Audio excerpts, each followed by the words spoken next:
Hello students, मैं निखिल कुमार आप सभी का स्वागत करता हूं आपके अपने यूट्यूब चैनल सीजीपीएससी ई पाठशाला में।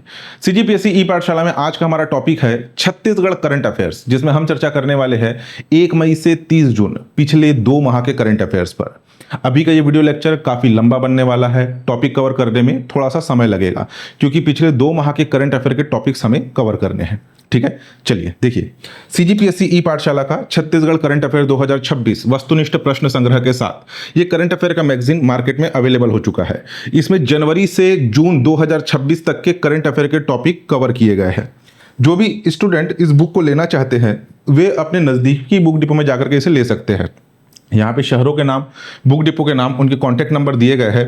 साथ ही साथ आप हमारे mobile app CG books cart में भी जाकर के हमारे इस करंट अफेयर के बुक को ऑनलाइन ऑर्डर कर घरों में फ्री होम डिलीवरी सर्विस के माध्यम से मंगा सकते हैं। जिन्हें इस बुक की जरूरत है वे समय रहते इसे ले लीजिए क्योंकि इसका लिमिटेड स्टॉक ही मैंने प्रिंट करवाया है। जल्द ही ये बुक मार्केट से आउट ऑफ स्टॉक हो जाएगा। ठीक है, चलिए आज के हमारे टॉपिक पे आते हैं, ध्यान दीजिएगा। सबसे पहले है महासमुंद जिले में हीरे की खोज। हाल ही में महासमुंद जिले के सरायपाली क्षेत्र के अंतर्गत एक डायमंड ब्लॉक आता है जिसका नाम है बलौदा बेलमुंडी डायमंड ब्लॉक। इस बलौदा बेलमुंडी डायमंड ब्लॉक से 1.22 कैरेट वजन के 5 रफ हीरे प्राप्त हुए हैं। रफ हीरे का मतलब क्या होता है?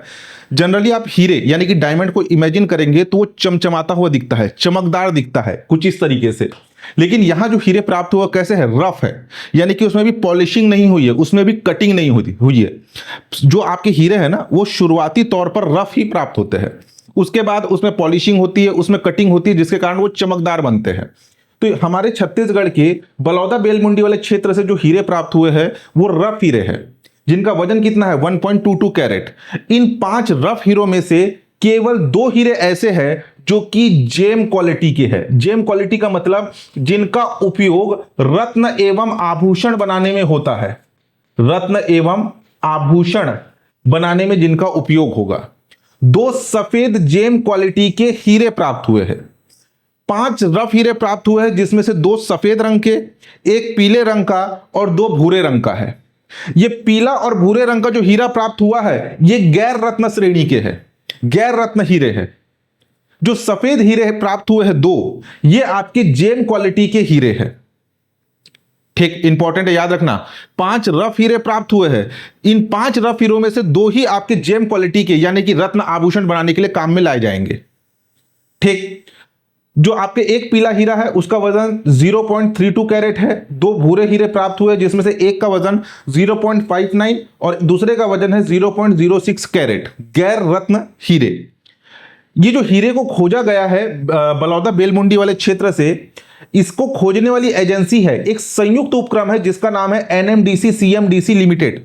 NMDC national minerals development corporation, जो कि केंद्र सरकार की अधिगृहित कंपनी हमारे छत्तीसगढ़ वाले क्षेत्र में लौह अयस्क उत्खनन का कार्य करती है, दंतेवाड़ा वाले क्षेत्र में। CMDC Chhattisgarh minerals development corporation हमारे छत्तीसगढ़ में राज्य सरकार के अधिगृहित कंपनी जो कि खनिज उत्खनन का कार्य करती है। दोनों का संयुक्त उपक्रम एनएमडीसी सीएमडीसी लिमिटेड, जिसने इन 5 रफ हीरो को खोजा है बलौदा बेलमुंडी वाले क्षेत्र से।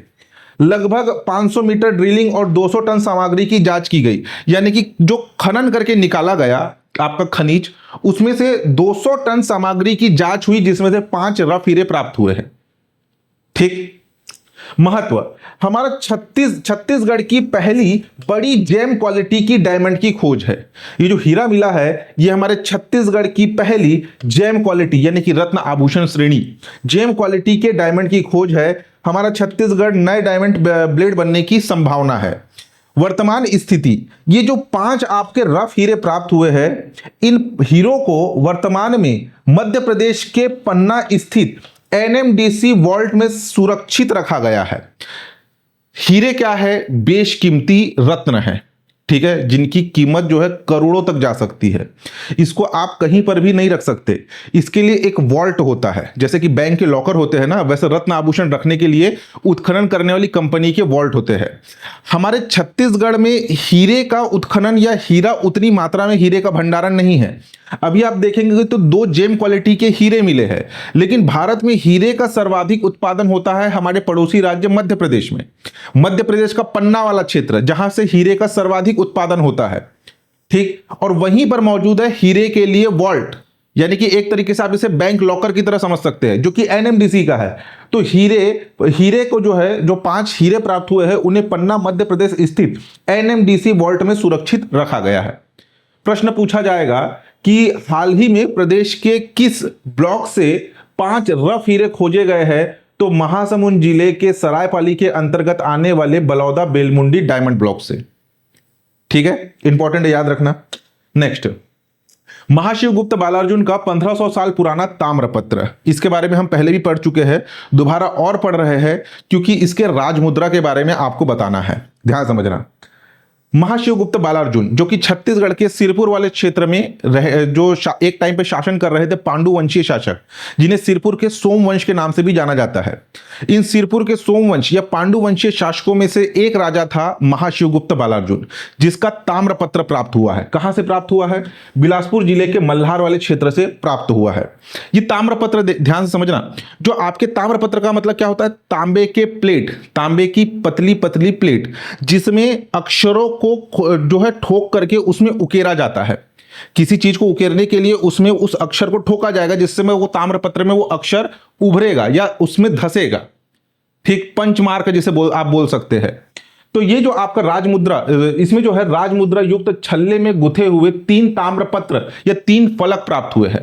ऐसे तांबे के 3 प्लेट है जिसमें ऐसे होल लगे हुए हैं, तांबे के प्लेट है और ये होल से ऐसे रिंग के माध्यम से जुड़ा हुआ है, जिसके ऊपर एक राजमुद्रा है। और ये राजमुद्रा हमारे लिए इंपॉर्टेंट है, अभी इसके बारे में समझना है आपको, क्योंकि आगामी एग्जाम में इससे प्रश्न पूछे जा सकते हैं।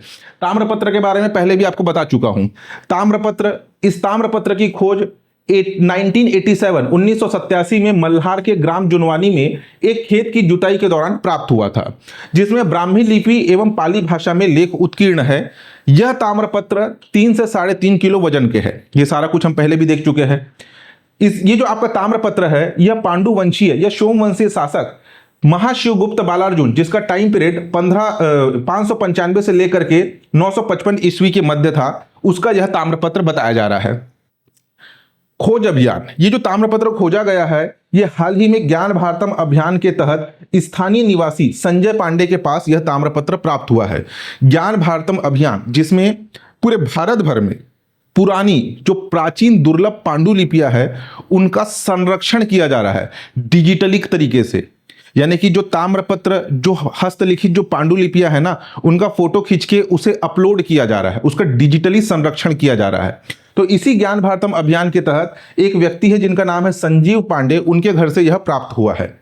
इस ताम्रपत्र में भूमिदान, राजकीय आदेश एवं प्रशासनिक व्यवस्था का विवरण जो है मिलता है।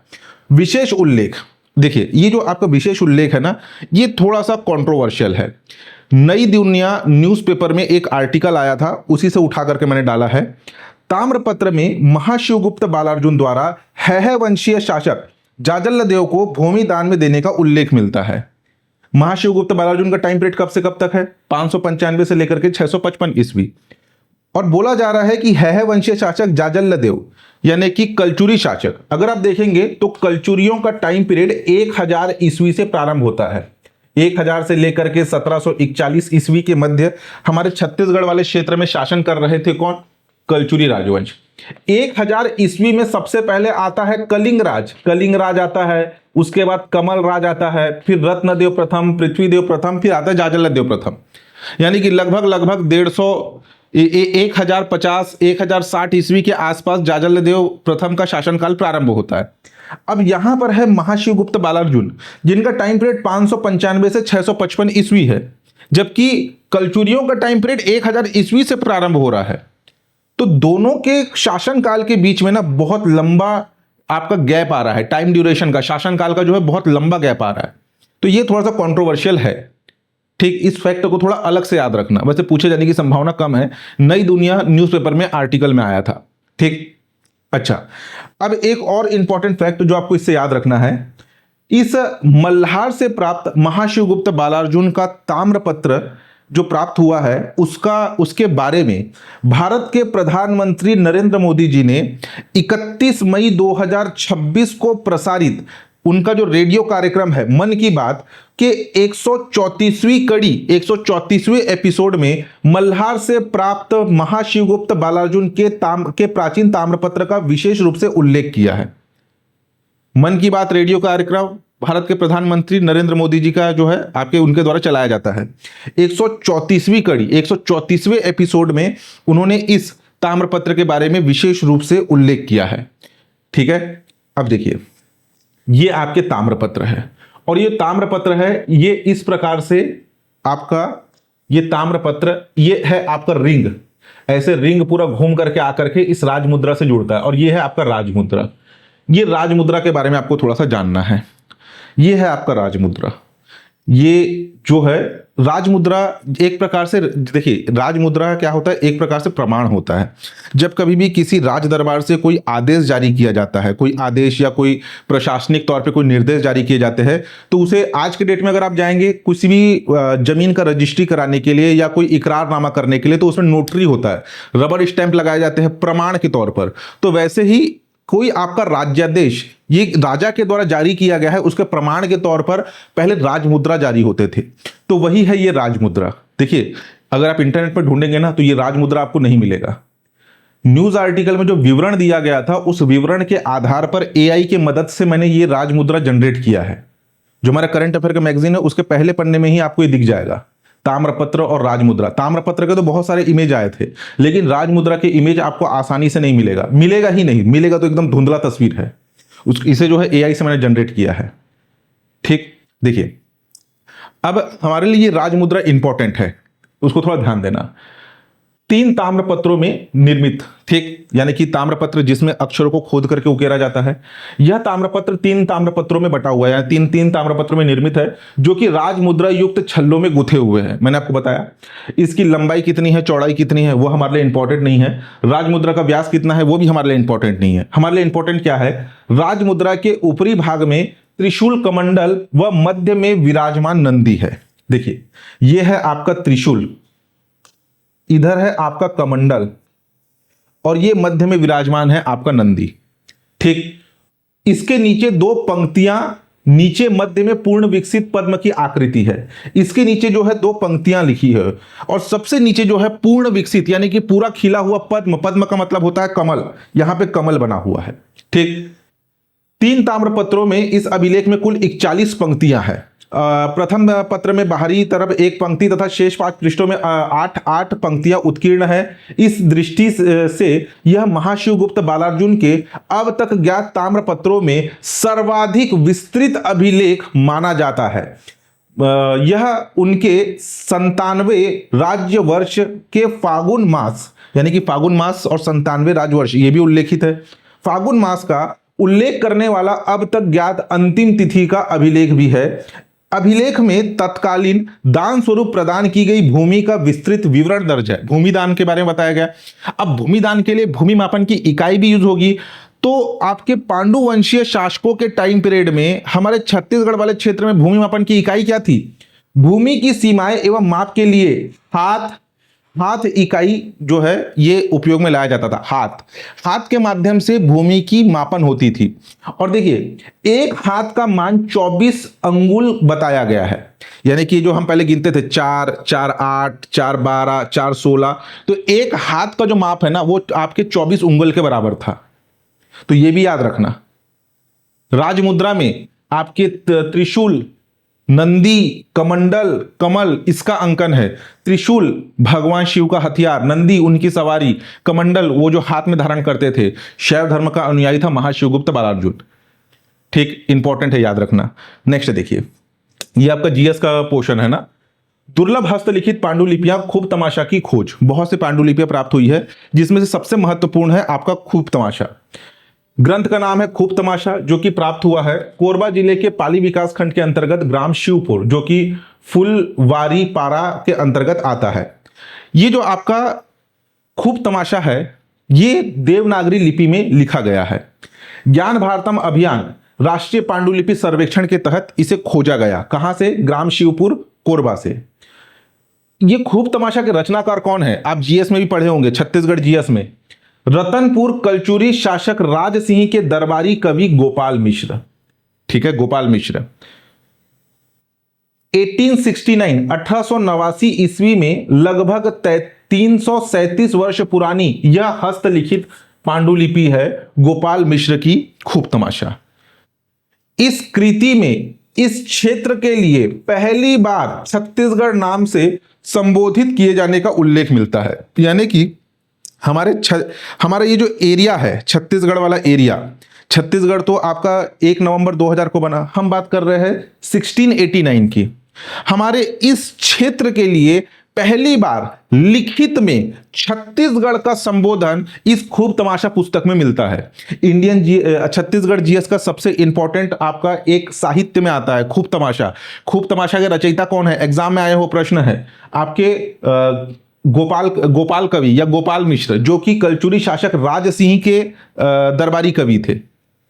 अब इस पुस्तक में हमें क्या विवरण मिलेगा? कलचुरी कालीन व्यवस्था के बारे में, हमें उसकी प्रशासनिक व्यवस्था का भी हमें विवरण मिलेगा, प्रशासनिक सामाजिक व्यवस्था का विवरण।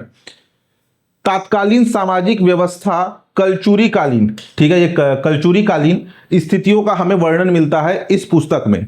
इसके अलावा कुछ अन्य पांडुलिपियां भी प्राप्त हुई हैं, जैसे कि इस अभियान के तहत कुल 25 प्राचीन हस्तलिखित पांडुलिपियां का सर्वेक्षण कर उनका डिजिटलीकरण पूर्ण किया गया।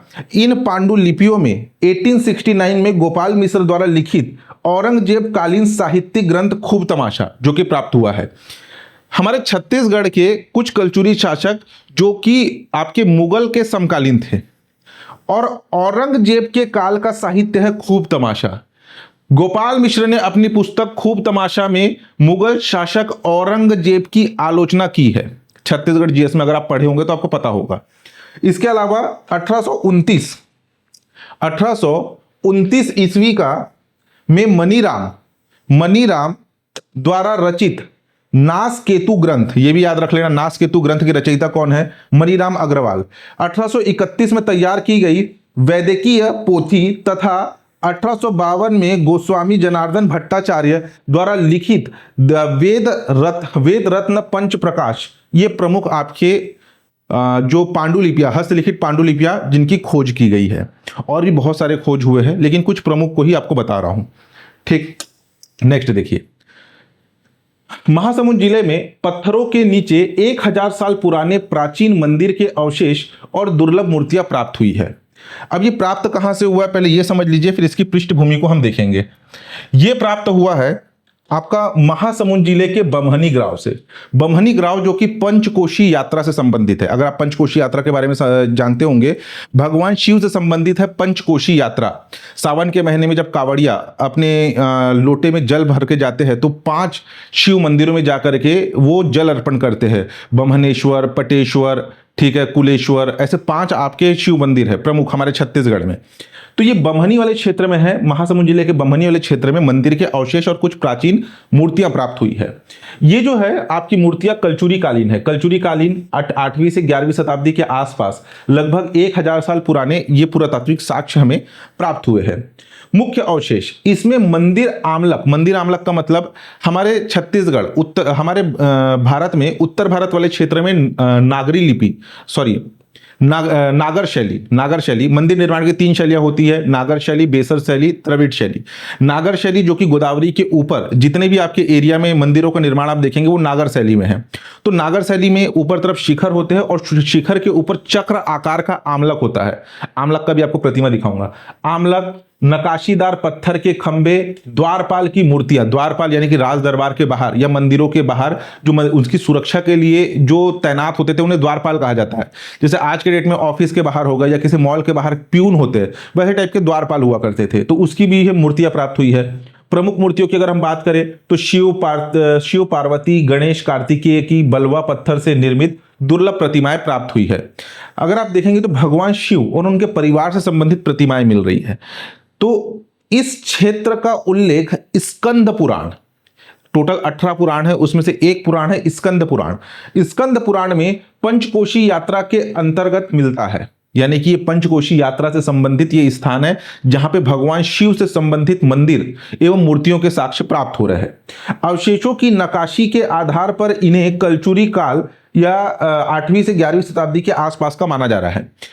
इसमें क्या बोला जा रहा है? अवशेषों की नक्काशी, नक्काशी का मतलब होता है डिजाइन, जैसे कोई पत्थर है, पत्थर में कटिंग करके जो डिजाइन बनाया गया, तो कलचुरी काल में जिस प्रकार के डिजाइन बनाए जा रहे थे वैसे ही नक्काशी के पुरातात्विक साक्ष्य प्राप्त हुए, जिस आधार पे पुरातत्ववेत्ता ये अनुमान लगा रहे हैं कि ये जो है कलचुरी कालीन अवशेष है। ठीक, अब देखिए यहां पर ध्यान समझना, स्कंद पुराण में भी इस क्षेत्र का जिक्र मिलता है। प्राचीन मान्यताओं के अनुसार पंचकोशी यात्रा के दौरान इस क्षेत्र में जिन 5 शिव मंदिरों का जिक्र आता है उसका उल्लेख स्कंद पुराण में किया गया है। यहां प्राचीन स्तंभ, मूर्तियां, टीले, ईंटें, द्वारपाल मौजूद है, जैसे कि कुछ मूर्तियां प्राप्त हुई है, द्वारपाल की प्रतिमा प्राप्त हुई है, आमलक कुछ इस प्रकार से होता है, और नक्काशीदार पत्थर प्राप्त हुए हैं। यह खोज छत्तीसगढ़ की समृद्ध संस्कृति, विरासत, प्राचीन मंदिर स्थापत्य कला एवं स्कंद पुराण कालीन धार्मिक परंपराओं की पुष्टि करता है। प्रश्न पूछा जाएगा, हाल ही में छत्तीसगढ़ के किस स्थान से स्कंद पुराण कालीन पुरातात्विक साक्ष्य प्राप्त हुए हैं? तो महासमुंद जिले के बमहनी ग्राम से। ठीक है, नेक्स्ट देखिए, नेक्स्ट है रामगढ़ महोत्सव। रामगढ़ महोत्सव जिसका आयोजन प्रतिवर्ष आषाढ़ माह के प्रथमा को होता है। जैसे आप अंग्रेजी कैलेंडर फॉलो करते हैं, हिंदी कैलेंडर में महीनों के नाम चैत्र, बैसाख, ज्येष्ठ, आषाढ़, सावन, भादो, कुवार, कार्तिक, अगहन, पौष, माघ, फागुन, टोटल 12 महीने आपके हिंदी कैलेंडर के हिसाब से आते हैं। तो आपके लिए अगर आप छत्तीसगढ़ जीएस पढ़ रहे हैं तो आपको ये सारे महीनों के नाम याद होने चाहिए। हमारे यहाँ चैत्र के माह से वर्ष प्रारंभ माना जाता है। जैसे जनवरी से आपके अंग्रेजी कैलेंडर या ग्रिगोरियन कैलेंडर में जनवरी से आपका महीना शुरू होता है, तो हमारा महीना शुरू होता है चैत्र माह से। चैत्र, बैसाख, ज्येष्ठ, आषाढ़, आषाढ़ के महीने में रामगढ़ महोत्सव मनाया जाता है। इस साल मनाया गया 29-30 जून 2 दिवसीय आयोजन हुआ सरगुजा जिले के उदयपुर के अंतर्गत आने वाली रामगढ़ की पहाड़ी। इस रामगढ़ की पहाड़ी में मौजूद है सीता बेंगरा की गुफा, लक्ष्मण बेंगरा की गुफा, जोगी मारा की गुफा, प्राचीन स्थल है हमारे छत्तीसगढ़ के।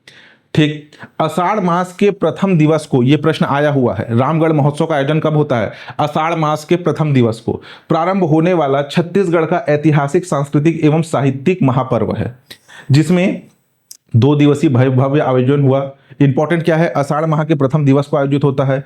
यहाँ पे लोक नृत्य, रामलीला जो है आदि का आयोजन होता है। लेकिन इंपॉर्टेंट क्या है ये थोड़ा ध्यान देना, उद्घाटन के दिन बादलों की पूजा की अनूठी परंपरा है। यहाँ पर जो है देखिए, बरसात जो है जनरली अगर आप ग्रामीण एरिया में अगर आप जाएंगे तो आषाढ़ का माह जिसे बरसात के मौसम के रूप में लोग जानते हैं, आषाढ़ आया यानी कि बरसात का समय आ गया, तो बादलों की पूजा की जा रही है, यानी कि मानसून का आगमन हुआ। तो ये जो आपका रामगढ़ महोत्सव मनाया जाता है ना, उसमें सबसे पहले बादलों की पूजा की एक अनूठी परंपरा है। सीता बेंगरा गुफा, जोगी मारा गुफा, ठीक है, विश्व की प्राचीनतम प्राकृतिक नाट्यशाला यहां पर मौजूद है। आपकी सीता बेंगरा की गुफा 2000 साल पुरानी, जहां पर नाट्य प्रस्तुति आज भी दी जाती है। यहीं पर जो है महाकवि कालिदास ने मेघदूत की रचना की थी। ये भी थोड़ा सा इंपॉर्टेंट है, याद रखना। महाकवि कालिदास ने रामगढ़ की पहाड़ी में, रामगढ़ की पहाड़ी तो आज हम जानते हैं, उस टाइम पे इसका नाम था रामगिरी की पहाड़ी। रामगिरी की पहाड़ी के ऊपर बैठ करके महाकवि कालिदास चंद्रगुप्त मौर्य के दरबारी कवि थे कालिदास जी ने इसी रामगिरी की पहाड़ी, जिसे आज हम वर्तमान में रामगढ़ की पहाड़ी सरगुजा जिले के नाम से जानते हैं, उस रामगिरी की पहाड़ी के ऊपर मेघदूत की रचना की थी। मेघदूतम की उन्होंने रचना की थी। प्रश्न पूछा गया है एक बार का एग्जाम में कि रामगढ़ महोत्सव का संबंध किससे है? मेघदूत ग्रंथ से संबंधित है, मेघदूतम ग्रंथ से संबंधित है रामगढ़ महोत्सव का आयोजन। इसको भी अलग से याद रखना। ठीक, नेक्स्ट देखिए, भोरमदेव जंगल सफारी। हाल ही में 3 मई 2026 को भोरमदेव अभ्यारण्य में भोरमदेव जंगल सफारी का उद्घाटन किया गया। सफारी का ट्रैक लगभग 34 से 36 किलोमीटर के आसपास है, 352 वर्ग किलोमीटर क्षेत्र में फैला हुआ है। प्रवेश द्वार इसमें करिया आमा गेट से लेकर के बांधा बैरियर तक जो है इसका दो मुख्य आपके प्रवेश द्वार है। वो आपके लिए उतना इंपॉर्टेंट नहीं है, जो लोग वहां विजिट करने जाएंगे उनके लिए 2 प्रवेश द्वार है। एक है आपका करिया आमा गेट और दूसरा है आपका बांधा बैरियर। संचालन स्थानीय वन प्रबंधन समिति थवर झोल द्वारा इसका संचालन किया जा रहा है। इसमें मुख्य आकर्षण क्या है, इसमें आपको जीप में बैठा करके पूरे के पूरे भोरमदेव अभ्यारण्य का वहां पे भ्रमण करवाया जाएगा, जिसमें दूरदूरी जलप्रपात है भोरमदेव अभ्यारण्य के अंतर्गत। 360 डिग्री व्यू पॉइंट है, यानी कि एक ऊंचा पॉइंट है जहां से आप पूरे के पूरे अभ्यारण्य क्षेत्र को देख सकते हैं। बटरफ्लाई पॉइंट है, वो आपका बावापारा व्यू पॉइंट है, और आपका सकरी नदी जो कि भोरमदेव अभ्यारण्य से होकर के बहती है, ये आपके प्रमुख आकर्षण के केंद्र है। नदियां, इस अभ्यारण्य क्षेत्र से फेन नदी और सकरी नदी प्रवाहित होती है, ये इंपॉर्टेंट है आपके लिए। फेन नदी और सकरी नदी किस अभ्यारण्य से होकर प्रवाहित होती है, भोरमदेव अभ्यारण्य से। सफारी के दौरान पर्यटकों को सकरी नदी को 21 बार पार करना पड़ता है। ठीक। वन्य जीव, अगर हम बात करें, ये जो भोरमदेव अभ्यारण्य है, यहाँ बाघ है, तेंदुआ है, नीलगाय है, भेड़की, बाइसन, सोनकुत्ता, दुर्लभ प्रजाति के ऑरेंज ऑकलीफ तितली, जिसे राष्ट्रीय तितली का दर्जा प्राप्त है, ये सारे हैं। आपके सफारी क्षेत्र में आने वाले पर्यटकों के लिए वनांचल रसोई की भी शुरुआत की गई है। हमारे लिए इंपॉर्टेंट है, 3 मई को इसका उद्घाटन हुआ बस, और जो नदियों के नाम है वो हमारे लिए इंपॉर्टेंट है। भोरमदेव जंगल सफारी। नेक्स्ट देखिए, सीएम हेल्पलाइन, ये काफी इंपॉर्टेंट है। सीएम हेल्पलाइन की शुरुआत कब हुई, 9 जून 2026 को, ये डेट याद रखना, ठीक है, सबसे इंपॉर्टेंट डेट है इसमें। सीएम हेल्पलाइन की शुरुआत कब हुई, 9 जून 2026 को। टोल फ्री नंबर है 1076। अगर आपको शासकीय कार्य से संबंधित कोई भी समस्या आती है, चाहे आपका जाति प्रमाण पत्र नहीं बन रहा, या फिर आपका जो है मैरिज सर्टिफिकेट नहीं बन रहा है, या आपको सरकार से संबंधित कोई समस्या है, आपके एरिया में साफ सफाई नहीं है, आपके एरिया में जो है बिजली की व्यवस्था सुचारू रूप से नहीं है, तो आप इस नंबर पर कॉल करके शिकायत दर्ज कर सकते हैं, और उसमें उसका त्वरित निराकरण करने का प्रयास किया जाएगा। सीधा सीएम के कंट्रोल में है, यानी कि डायरेक्ट मुख्यमंत्री नहीं देख रहे हैं, लेकिन मुख्यमंत्री द्वारा निर्देशित जो प्रमुख पदाधिकारी है जो इस पर निगरानी बनाए हुए हैं। तो इसका नंबर क्या है, 1076 टोल फ्री नंबर है, एकीकृत सीएम हेल्पलाइन। ये सबसे ज्यादा ना फेमस है आपके मध्य प्रदेश में। मध्य प्रदेश में सीएम हेल्पलाइन, किसानों को अगर कोई भी समस्या होती है तो तुरंत आपके फोन लगा देते हैं सीएम हेल्पलाइन में। काफी उसी से ही मॉडल उठाया गया है। मध्य प्रदेश में जो किसान है, अगर कोई समस्या हो रही है, सीएम हेल्पलाइन पे लगाते हैं, तहसीलदार पटवारी वो समस्या को सुलझाने के लिए अगले दिन ही आ जाते हैं, क्योंकि उनको इस शिकायत को जल्द से जल्द क्लोज करना है, एक टाइम ड्यूरेशन में क्लोज करने का दबाव रहता है। ग्रामीण क्षेत्र में, एकदम दूरस्थ ग्रामीण क्षेत्र में जाना पड़ता है उनको। तो ये तो अभी हमारे छत्तीसगढ़ में शुरुआत है, अभी शुरू हुआ है। जैसे जैसे इसका क्रियान्वयन अच्छे से होगा ना, तो तब और मजबूत हो सकता है, ये और भी जल्दी से निराकरण हो सकता है। अभी बस एक शुरुआत हुआ है। ठीक। अच्छा, इसका टैगलाइन याद रखना, सीएम हेल्पलाइन का टैगलाइन क्या है, समस्या तुहार समाधान हमर। समस्या तुहर यानी कि समस्या तुम्हारा, समाधान हमारा, समाधान हमर, ये टैगलाइन भी याद रखना। नागरिकों की शिकायतों का त्वरित, पारदर्शी एवं समग्रबद्ध समाधान करना इसका मुख्य उद्देश्य है। विशेषता, सभी विभागों की शिकायतों के लिए एकीकृत केंद्रीकृत मंच प्रदान किया जा रहा है। यानी कि आपको किसी भी विभाग से समस्या है, चाहे आपका पीडब्ल्यूडी विभाग हो, चाहे आपका खाद्य विभाग हो, आपका शिक्षा विभाग हो, आपका जनजाति विभाग हो, किसी भी विभाग से आपको समस्या है, आप यहां पर शिकायत दर्ज करा सकते हैं। जब ये सीएम हेल्पलाइन शुरू किया गया ना, तो हमारे प्रदेश के बहुत से युवा जो कि शिक्षक भर्ती के लिए शिक्षा मंत्री के खिलाफ वो लोग इसमें अपना शिकायत दर्ज कर रहे थे। इधर जो फोन के दूसरे तरफ जो बैठे हुए थे, यानी कि कॉल जिन्होंने रिसीव किया था, उन्होंने कहा कि अभी ऐसा कोई भी श्रेणी नहीं बनाया गया जिसमें हम किसी मंत्री के खिलाफ शिकायत दर्ज कर सकते हैं। तो एक बहुत एक मजाकिया चीज हुआ इसके साथ भी। काफी न्यूज चैनल्स ने भी इसे कवर किया था कि शिक्षा मंत्री के खिलाफ शिकायत दर्ज की गई सीएम हेल्पलाइन नंबर में पहले ही दिन पर। तो आप किसी मंत्री के खिलाफ शिकायत दर्ज नहीं कर सकते हैं। शिकायत ट्रैकिंग, प्रत्येक शिकायत पर यूनिक शिकायत एवं टिकट आईडी प्रदान किया जाएगा, एक नंबर जनरेट किया जाएगा। उस नंबर के आधार पर आप बाकी आगे भी रेफरेंस ले सकते हैं कि आपके इस टिकट या इस शिकायत नंबर का क्या रिस्पॉन्स हुआ, ये सॉल्व हुआ या नहीं हुआ। शिकायत सीधे संबंधित अधिकारी को भेजी जाएगी जो उसके लिए रिस्पॉन्सिबल है, तथा समय सीमा में समाधान न होने पर उच्च स्तरीय स्वतः अग्रेषित हो जाएगा। जैसे कि मैंने बताया, शिकायत किए, उसके जो जिम्मेदार अधिकारी है वो आप तक आएगा, उसका रिजोल्यूशन करेगा, आपसे सिग्नेचर लेगा, आपसे जब प्रमाणित होगा तभी वो टिकट क्लोज होगा। अगर टिकट क्लोज नहीं होगा और टाइम ड्यूरेशन में अगर उसको समाधान नहीं हुआ तो ऑटोमेटिकली वो अपर लेवल पे चले जाएगा, ठीक है, अग्रेषित हो जाएगा। निगरानी, मुख्यमंत्री कार्यालय सीएमओ द्वारा 4 स्तरीय मॉनिटरिंग व्यवस्था इसमें की गई है। फीडबैक प्रणाली, शिकायतकर्ता संतुष्टि के बाद शिकायत की अंतिम निवारण इसमें किया जाएगा।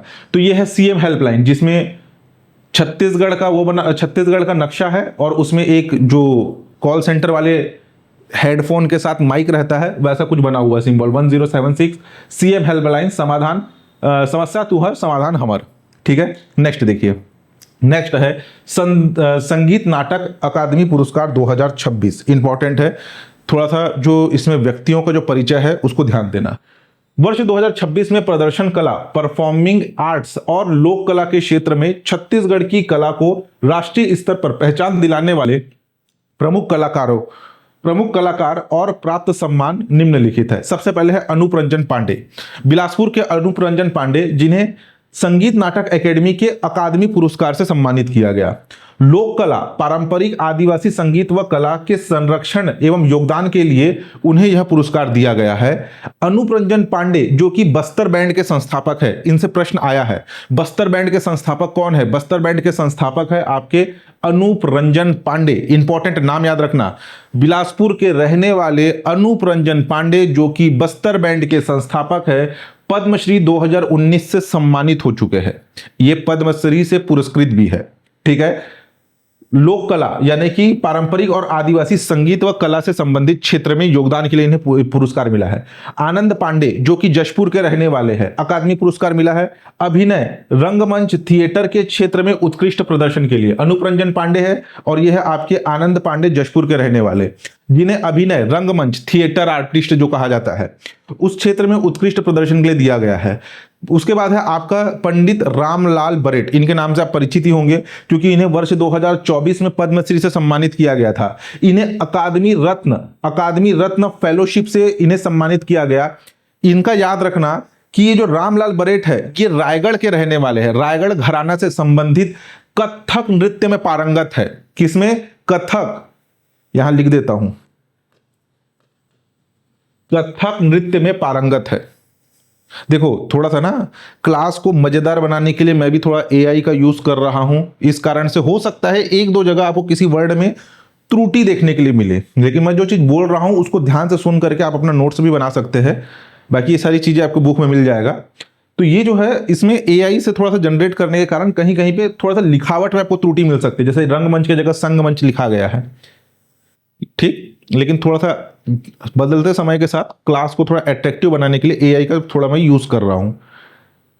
पद्मश्री 2024 से सम्मानित पंडित रामलाल बरेट किस नृत्य कला से संबंधित है? रायगढ़ घराना के कथक नृत्य से संबंधित है।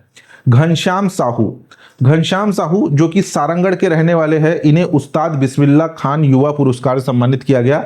नाट्य लेखन, ठीक है, थिएटर, प्ले राइटिंग, ये है आपके घनश्याम साहू। ठीक, नाट्य लेखन के क्षेत्र में उल्लेखनीय योगदान के लिए उन्हें यह पुरस्कार मिला। तो अकादमी पुरस्कार दो को मिला है, एक है आनंद पांडे जशपुर के और दूसरा है अनूप रंजन पांडे जो कि बस्तर बैंड के संस्थापक, 2019 में पद्मश्री से सम्मानित। इन्हें संगीत एवं कला के संरक्षण के लिए दिया गया है। आनंद पांडे को अभिनय के क्षेत्र में दिया गया है। रामलाल बरेट को जो है कथक नृत्य के लिए दिया गया। घनश्याम साहू को नाट्य लेखन के लिए उस्ताद बिस्मिल्लाह खान युवा पुरस्कार दिया गया है और अकादमी रत्न आपके रामलाल बरेट।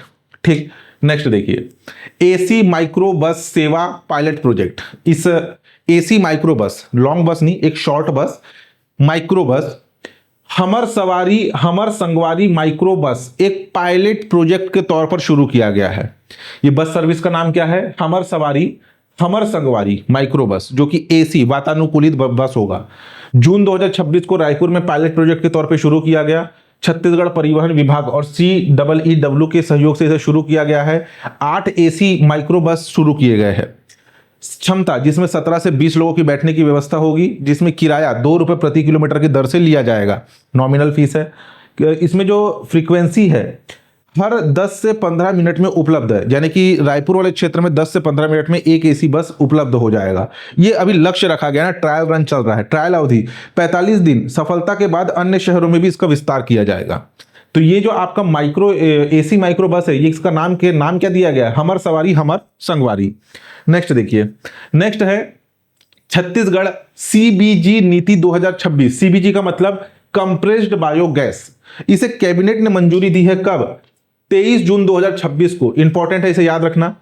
कंप्रेस्ड बायोगैस, बायोगैस का मतलब जो आपके कृषि अपशिष्ट बचते हैं, गोबर हो गया, उसके अलावा कृषि के जो आपके अपशिष्ट हो गए, घरों में जो सब्जियों के जो छिलन हो गए, तो ये सारे अपशिष्ट से बायोगैस बनाया जाता है। तो कृषि अवशेष, गोबर एवं जैविक कचरे से सीबीजी कंप्रेस्ड बायोगैस का उत्पादन करना इसका मुख्य उद्देश्य है। लक्ष्य क्या है? स्वच्छ ऊर्जा, हरित औद्योगिकीकरण, सर्कुलर इकोनॉमिक एवं किसानों व ग्रामीण युवाओं की आय को बढ़ाना इसका मुख्य उद्देश्य है। इसमें जो आपका जो कंप्रेस्ड बायोगैस बनाया जाएगा उसमें कच्चा माल के तौर पर क्या उपयोग में लाया जाएगा? धान की पलारी, फसल के अवशेष, गोबर, पशु अपशिष्ट, नगर पालिका का जैविक कचरा इसमें उपयोग में लाया जाएगा। लक्ष्य रखा गया है कि प्रति वर्ष 5 lakh ton CBG compressed biogas उत्पादन क्षमता विकसित करने का लक्ष्य रखा गया है। हमारे प्रदेश के 8 स्थानों पर यह प्लांट लगाया जाएगा। 8 स्थानों के नाम याद होने चाहिए: रायपुर, दुर्ग भिलाई, बिलासपुर, राजनांदगांव, धमतरी, अंबिकापुर, रायगढ़ और कोरबा, सभी प्रमुख शहर, जहां इन 8 स्थानों पर ये प्लांट लगाए जाएंगे। इसका नोडल एजेंसी है छत्तीसगढ़ जैव ईंधन विकास प्राधिकरण, CBDA। MOU समझौता हुआ है Bharat petroleum corporation limited, BPCL, और गेल यानी कि आपके gas authority of India limited, ये दोनों के सहयोग से ये सारे के सारे प्लांट स्थापित किए जाएंगे। निवेश लगभग 3600 करोड़ रुपए का निवेश इसमें प्रस्तावित है। लाभ: कृषि अपशिष्ट का वैज्ञानिक उपयोग, स्वच्छ ईंधन उत्पादन व पेट्रोल डीजल पर निर्भरता में कमी, ये इसके मतलब लाभ है। तो इसको याद रख लेना, प्रमुख स्थानों के नाम स्पेशली याद रखना। नेक्स्ट देखिए, ये सबसे इंपॉर्टेंट है, इससे वैरायटी ऑफ क्वेश्चंस पूछे जाने की संभावना है। डाटा है, डाटा एक बार में याद नहीं होगा, थोड़ा सा ध्यान देना। अभी नया डाटा आया है, national family health survey report 6, economic survey में 5 का डाटा है, 6 का डाटा अब भी आया है हाल ही में, 9 मई 2026 को डाटा आया है। ये 6वां संस्करण है राष्ट्रीय परिवार स्वास्थ्य सर्वेक्षण रिपोर्ट का, 2023-24 का डाटा है और इससे एग्जाम में क्वेश्चन पूछा जाता है। ठीक है, ध्यान दीजिएगा। 9 मई 2026 को यह प्रकाशित हुआ। जारी किसके द्वारा किया गया? केंद्रीय स्वास्थ्य एवं परिवार कल्याण मंत्रालय के द्वारा। नोडल एजेंसी अंतर्राष्ट्रीय जनसंख्या विज्ञान संस्था IIPS बॉम्बे। विस्तार का दायरा देश के 715 जिलों में लगभग 6.79 लाख परिवारों में ये आयोजित हुआ, यानी कि ये सर्वे करवाया गया। इससे पहले 5 आपके national family health survey report आ चुके हैं। 2092-93 में आया था, 98-99 में आया था, 5-6 में आया था, 15-16 में आया था, 19-21 पिछला था। अभी नया आया है 23-24।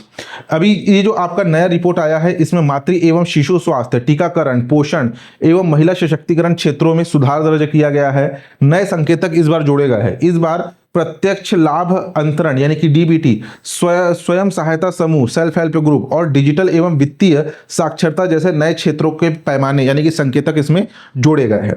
हमारे छत्तीसगढ़ के लिए क्या क्या इंपॉर्टेंट है? वैसे तो अगर आप देखेंगे तो लगभग उसमें 40-45 के आसपास संकेतक है। हमारे जो इंपॉर्टेंट है और एग्जाम में पूछे जाने की संभावना है और जो पूछे गए हैं वो संकेतक आपको बता रहा हूं। जैसे कि कुल प्रजनन दर एग्जाम में आया हुआ है, जन्म प्रति महिला यानी कि एक महिला के द्वारा उसके जीवन काल में कुल कितने बच्चों को वह जन्म दे सकती है, फर्टिलिटी रेट कहा जाता है जिसे। तो national family health survey report, ये देखिए ये पिछला पैमाना है ना, ये पिछला पैमाना हमारे लिए उतना इंपॉर्टेंट नहीं है जितना कि ये नया जो ग्रीन वाला जो है वो हमारे लिए इंपॉर्टेंट है। National family health survey report के अनुसार है 1.9, पहले था 1.8, अभी ये 1.9 वृद्धि हुआ है। ग्रामीण क्षेत्र में है 2.0, शहरी क्षेत्र में है 1.5। संस्थागत प्रसव, संस्थागत प्रसव के मतलब जो गर्भवती महिलाएं किसी अस्पताल में जाकर के अपने बच्चे को जन्म देती है यानी कि डिलीवरी करवाती है, संस्थागत प्रसव। अब वो चाहे शासकीय अस्पताल हो सकता है, निजी अस्पताल, प्राइवेट हॉस्पिटल हो सकते हैं। तो आपका national family health survey report ये है। इसके अनुसार हमारे छत्तीसगढ़, मैं पूरा जो बता रहा हूं छत्तीसगढ़ का है ना, ये छत्तीसगढ़ का है, भारत का नहीं बता रहा हूं। भारत का पढ़ना है तो भारत का भी फिर देखते हैं अगर आगे आने वाले समय में नेशनल करंट अफेयर की जो मैगजीन आएगी। इस बार तो मैंने नेशनल करंट अफेयर नहीं निकाला क्योंकि समय की बाध्यता थी, इस कारण से वीडियो भी रिकॉर्ड नहीं कर पाया और समय की बाध्यता कुछ इस प्रकार से थी। आप ऐसे समझ सकते हैं कि मैंने इस बार नेशनल करंट अफेयर का मैगजीन भी नहीं लाया। छत्तीसगढ़ के कंटेंट रेडी रहते हैं करके उसका बुक मार्केट में आ गया, लेकिन नेशनल का नहीं आ पाया। ठीक है, आएगा अभी जो नेक्स्ट एडिशन आएगा उसमें मैं ये इसका इंडिया का भी आपको बता दूंगा। तो छत्तीसगढ़ में संस्थागत प्रसव है 86.9, ग्रामीण क्षेत्र में 85.4 और शहरी क्षेत्र में, शहरी क्षेत्र की महिलाएं अगर आप देखेंगे ग्रामीण क्षेत्र की तुलना में शहरी क्षेत्र की महिलाएं जो कि हॉस्पिटल्स में डिलीवरी कराना पसंद करती है 94.6। संस्थागत प्रसव केवल शासकीय अस्पतालों में, इसमें निजी अस्पताल शामिल नहीं है। ओवरऑल देखा जाए तो 69.1, ग्रामीण में 71.5, शहरी में 56.9। फिर जो शहरी क्षेत्र की महिला है वो प्राइवेट हॉस्पिटल प्रीफर करती है। 5 वर्ष से कम आयु की जनसंख्या ये है आपका 7.6%, ग्रामीण क्षेत्र में 7.9, शहरी क्षेत्र में 6.2। 15 वर्ष से कम आयु की जनसंख्या ओवरऑल है आपका 24.7, ग्रामीण क्षेत्र में 25.8, शहरी क्षेत्र में है 20.5। 60 वर्ष या उससे अधिक उम्र की जनसंख्या ओवरऑल है 11.4%, ग्रामीण क्षेत्र में 11.3%, शहरी क्षेत्र में 11.7%। बिजली युक्त घरों में रहने वाली जनसंख्या यानी कि ऐसे लोग जो जिनके घर में इलेक्ट्रिसिटी पहुंच चुकी है, बिजली युक्त घर है, तो ऐसे लोगों की जनसंख्या है हमारे छत्तीसगढ़ में 98.9, ग्रामीण क्षेत्र में है 98.7, शहरी क्षेत्र में 99.6। उन्नत पेयजल सुविधा घरों में जनसंख्या यानी कि जिनके घरों में अच्छे उन्नत पेयजल की सुविधा है ओवरऑल है 94.5, 93.2 है ग्रामीण क्षेत्र में और आपका 99.3 है शहरी क्षेत्र में। अभी ये सब पढ़ने में बेतुका लगेगा, एग्जाम में आता है क्वेश्चन, ये इसको लाइटली मत लेना। ये भले बोरिंग लगेगा लेकिन ये डाटा एग्जाम में पूछा जाता है। प्रजनन दर से आ चुका है, संस्थागत प्रसव से आ चुका है एग्जाम में, कुपोषण का बताऊंगा, कुपोषण से एग्जाम में क्वेश्चन आया है। ठीक, इंटरनेट का उपयोग करने वाले पुरुष, इंटरनेट का उपयोग करने वाले पुरुष, इंटरनेट के उपयोग करने वाली महिलाएं, इनका भी परसेंटेज दिया गया है, उसको देख लीजिएगा। जो इंपॉर्टेंट है मैं वो बता रहा हूं ना। स्वयं का मोबाइल फोन रखने वाली महिलाएं, कई लोगों के घरों में एक ही फोन होता है जो कि परिवार का फैमिली फोन होता है, लेकिन कुछ महिलाएं जिनके पास खुद का पर्सनल फोन यूज कर रही है, हमारे छत्तीसगढ़ में 47.8, आधी आबादी भी नहीं है, 47.8, ग्रामीण क्षेत्र में 41.5, शहरी क्षेत्र में 71.0।